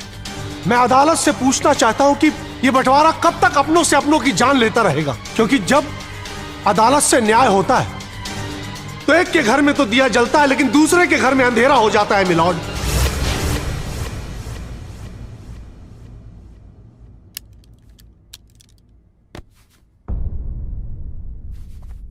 दोनों पक्षों की दलीलें सुनने के बाद अदालत इस नतीजे पर पहुंची है कि बिना गंभीरता से विचार किए इस केस में कोई भी निर्णय लेना मुश्किल है। इसलिए यह अदालत आज कोई फैसला नहीं सुनाएगी।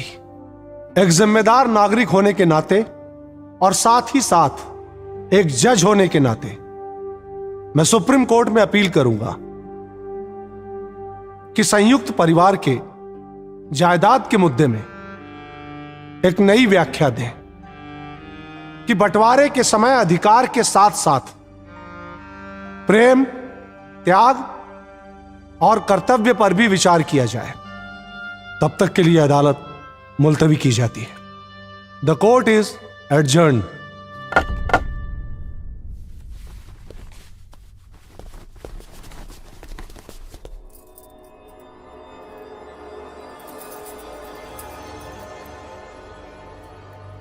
इतना देर हो गई, अभी तक ना आइले। पता ना कोर्ट में का होत हुई। ना छुटकी, सब ठीक हुई, तू चिंता ना करा। हमके लगा था वो लोग आ गए। तू बैठा, हम देख के आवतनी।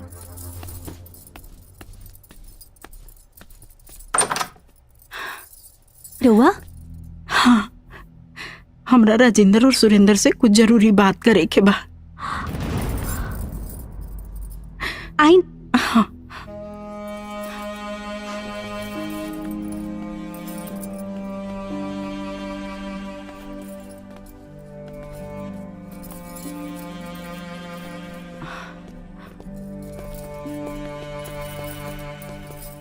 आओ लागतानी भाभी। खुश रह बेटा, खुश रह।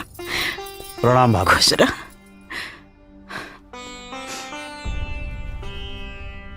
राजेंद्र, सुरेंद्र, हम तो लोग के अपना से कब्बो अलग ना समझनी। जब हम बियाह करके वो घर में आयल रही तो तोहर बड़का भैया पहला रात के हमरा से एगो वचन ले रही कि हम तो तीनों भाई के अपन देवर ना अपन बेटा मानब।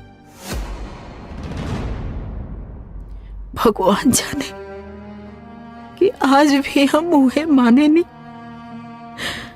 तू लोग के कबो कोनो छोट भाव से हम ना देखनी। अब जौन होके करे तौन तो हो गइल बाबू। बाकी हम एगो बात कहे खातिर रहनी है कि तू लोग के जौन भी हिस्सा चाहिए ले ल जा। बाकी हमरा के हमर वो घर दे दे जा।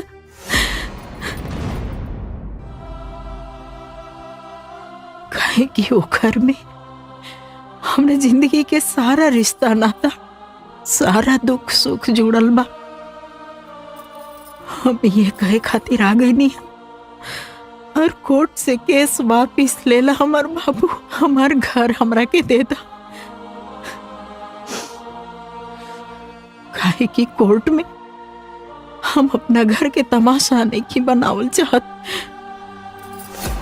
बड़की दीदी, अब जे हुई उ कोर्ट से हुई। रवा जाइए जैसे, कोनो इमोशनल ड्रामा काम ना करी। जाइए जैसे। ना छोटी, तू ऐसा काहे बोला तड़ू? हम यहाँ कोनो इमोशनल ड्रामा करे खातिर नहीं आए।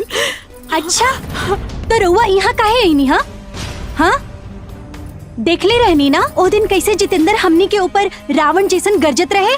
कैसे जितेंद्र बाबू हमनी के लाठी लेके दौड़ौले रहे। तब कहाँ गए रहे राउर इमोशन, राउर भेदभाव और ई जोन मोट मोट आंसू बहता, ई कहाँ गए रहे ओ दिन? ठीक है कहलू दीदी, सही मुद्दा उठौलू। हा, उ दिन तो बड़का शेर बनत रहे ना। कोर्ट देख के अकल ठिकाने आ गई। उनके ऐसे मुक्ति ना मिली, ओकरा के जेल भिजवाए के ही पड़ी। ई कसम खैले बानी। जाइए जैसे, जाइए। इतना कठोर मत बना तू लोग। हमरा जितेंद्र से जौन भी गलती हो गई ओकरा लिए हम माफी मांगे खातिर आयल बानी। हमरा के माफ करता जा। छोटे, हम बड़ होके तोहरा गोड़ पड़ता नहीं। चाहिए जैसे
जितेंद्र ये का करे तारा?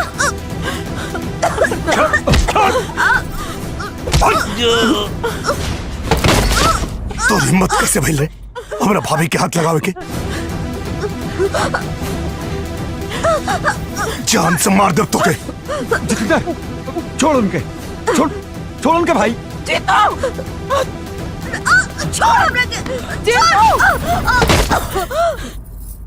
अगर तू मार पीट कर बंद ना करबा ना तो हमार मरल मुंह देखबा।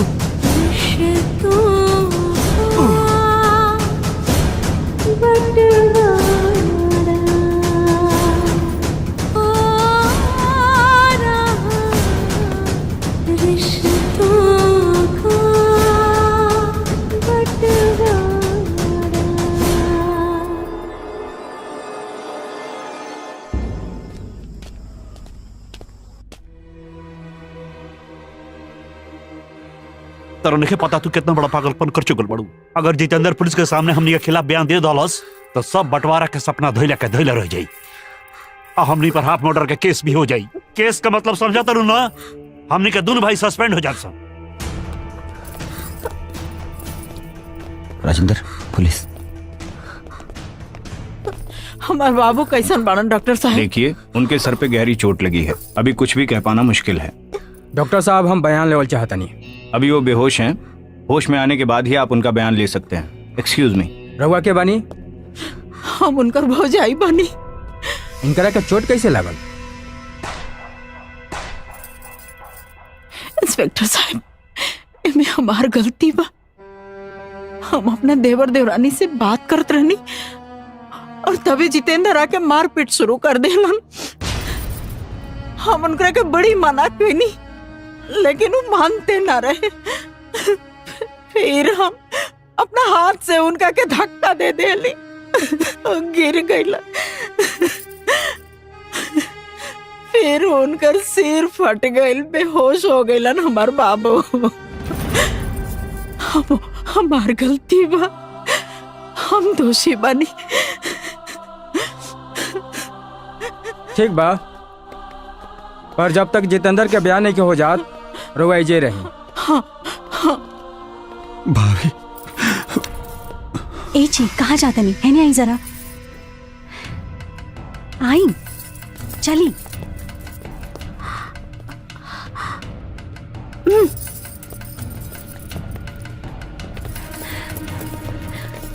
जॉन भाई बहुत अच्छा भाई।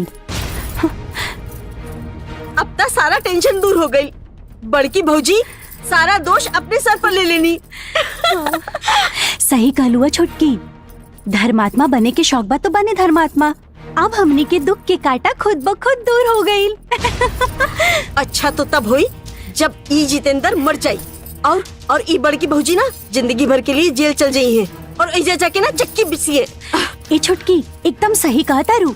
अब सारा धन दौलत जमीन जायदाद हमने के हो जाई।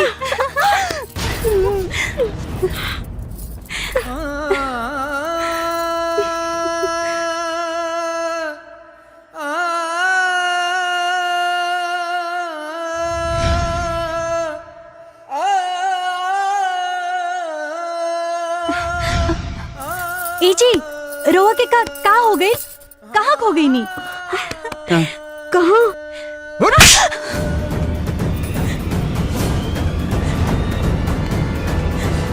चुप बेरहम औरत।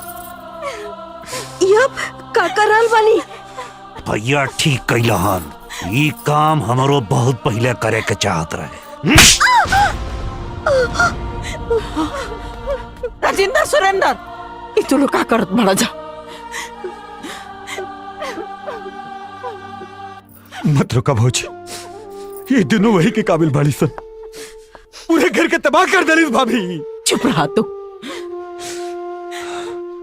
औरत पे दोष लगाओ तो बड़ी आसान बा। काहे कि खाली औरतिये के दोष ना होला, पुरुष भी बराबर के दोषी होला।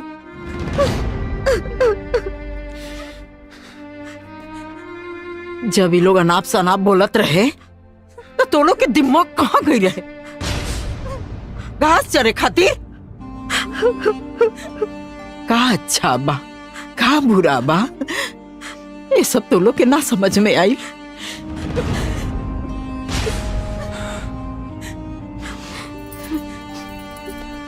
डॉक्टर साहब पेशेंट को होश आ गया। जितेंद्र रुकी, पहले बयान हुई ओकरा बाद के हुआ उससे मुलाकात हुई।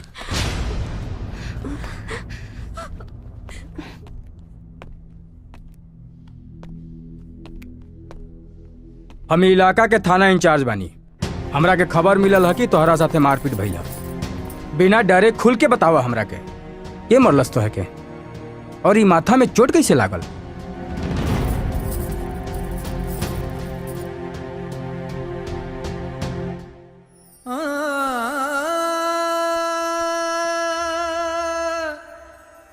आपसे के कहल कि हमरे साथ मारपीट भइल बा? हमरे साथ कोनो मारपीट नहीं के भइल। वो हम छत पे चढ़त रही और सीढ़ी पर से पैर फिसल गए। हम सर के बल गिर गए। नहीं ओकरे बाद बेहोश हो गए। हमके याद नहीं कि ओकरे बाद का भइल। तू सच बोल रहल बाड़ा कि केहू के दबाव में आकर झूठा और गलत बयान दे रहल बाड़ा? हम एकदम सही कहा था। नहीं हमरे साथ कोनो मारपीट नहीं के भइल।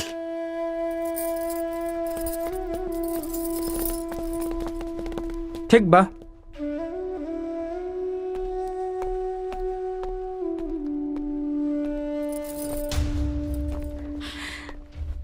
बयान हो गई।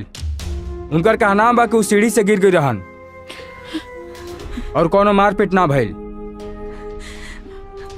तू तो कहत रहलू कुल तोहरा वजह से भइल बा। इंस्पेक्टर साहब, भौजी जौन बाड़ी जितेंद्र के कोनो काम से बाहर भेजले रहनी है। हन भौजी, यह बात बा ना? हाँ इंस्पेक्टर साहब। ठीक बा, हमार जांच पूरा भइल। अब आप लोग उनकरा से मिल सकता नहीं। हाँ। चल बाबू, हमार बाबू।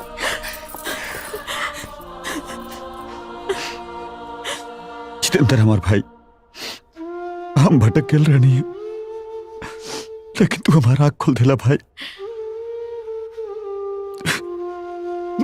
माफ करते हमरा के, माफ करते भाई। हाँ देवर जी, हमके माफ कर दी। अरे भाभी का कर धरो भैया। तने लोग से हमके कोनो शिकायत नहीं के।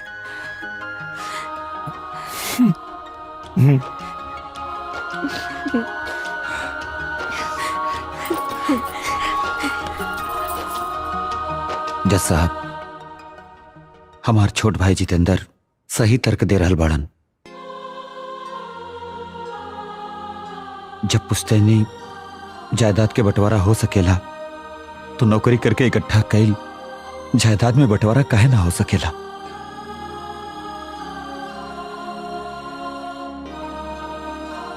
लेकिन हमारे यहाँ कानून में ऐसा कुछ नहीं है।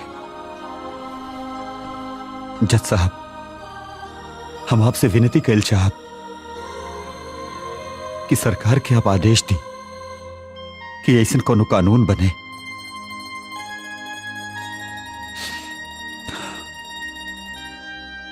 रहल बात जज साहब केस के, तो हम केस वापस लेता नहीं।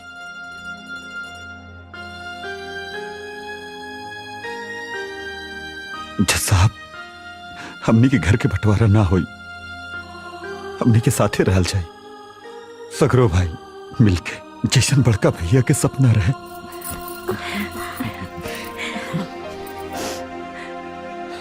गुड। ये बहुत अच्छी बात है कि एक परिवार घर तोड़ने की नहीं, घर जोड़ने की बात कर रहा है। और इस केस के माध्यम से जितेंद्र ने जिस समस्या की ओर ध्यान अवगत कराया है, सच में परिवारों की वो एक विकराल समस्या है।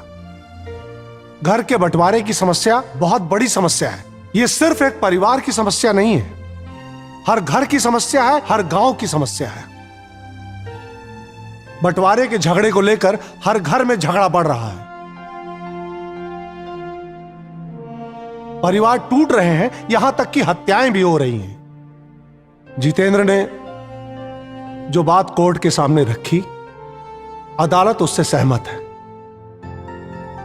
और इस बात से भी सहमत है कि सरकार को कानून में संशोधन करके नया कानून बनाना चाहिए। पारिवारिक झगड़े के मामले को लेकर हम सरकार को चिट्ठी लिखेंगे इस मुद्दे को लेकर, और इतनी गंभीर समस्या की तरफ अदालत का ध्यान आकर्षित करने के लिए अदालत जितेंद्र की आभारी है।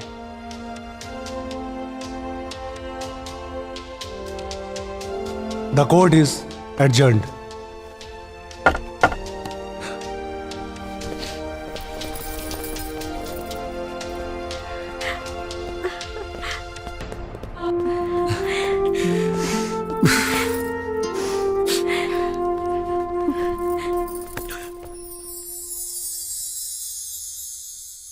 भैया, हमने के माफ कर दी, और आज के बाद रघुआ जवन चाहत रहनी है अब वह ये घर में हुई। भैया, ये जमीन के पेपरवा दिवाली के पटाखा के संग जला दी का जितेंद्र? काहे ना, बुराई और नफरत के साथ ही यह होए के चाहिए।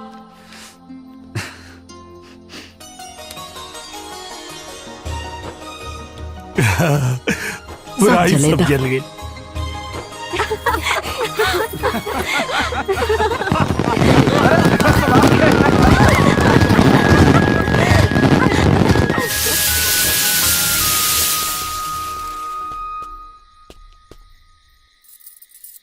हम रउआ लोगों से कुछ कहे आयल बानी। कहीं हमार बाबूजी बदला दुनिया के समझ ना पहले, लेकिन आज ही देश में का पूरा दुनिया में ही साबित हो गई बा कि लड़का लड़की में कवनो अंतर नहीं है। अरे जितना पैसा लड़का के पढ़ावे में लगा था उतना ही पैसा मेहनत लड़कियों के पढ़ावे में लगा था। तो ऐसा काहे बा कि जब लड़की के शादी हुई तो लड़की वाला के दहेज देवे के पड़ी और लड़का वाला के ना देवे के पड़ी? ई कैसन प्रथा बा? अरे हम तो कहा तानी कि कुप्रथा बा। आज हम ई कुप्रथा के विरोध करतानी।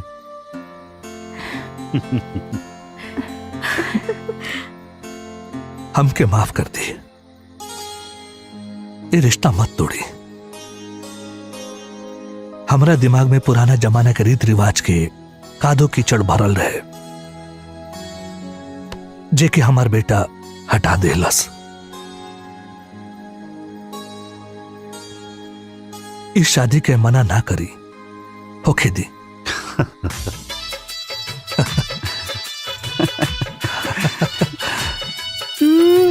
वक्रतुंड महाकाय सूर्यकोटि समाप्रभा। चला हमने भी शादी कर ली। अरे ऐसे कैसे शादी करबो? तैयारी खातिर थोड़ा वक्त भी तो चाहिए। भर्गो देवस्य धीमहि धियो यो न प्रचोदयात्। ओम गणानां त्वा गणपतिगुं हवामहे निधिनां त्वा निधिपतिगुं हवामहे प्रियानां त्वा। तनी बुद्धि अप्लाई करी। अच्छा हाँ तो अभी टाइम लगी ना। जी हम कोर्ट मैरिज की बात करे तनी। अच्छा सब पता करके बैठल बाड़ू। सही बात। तो कर लिया जाओ।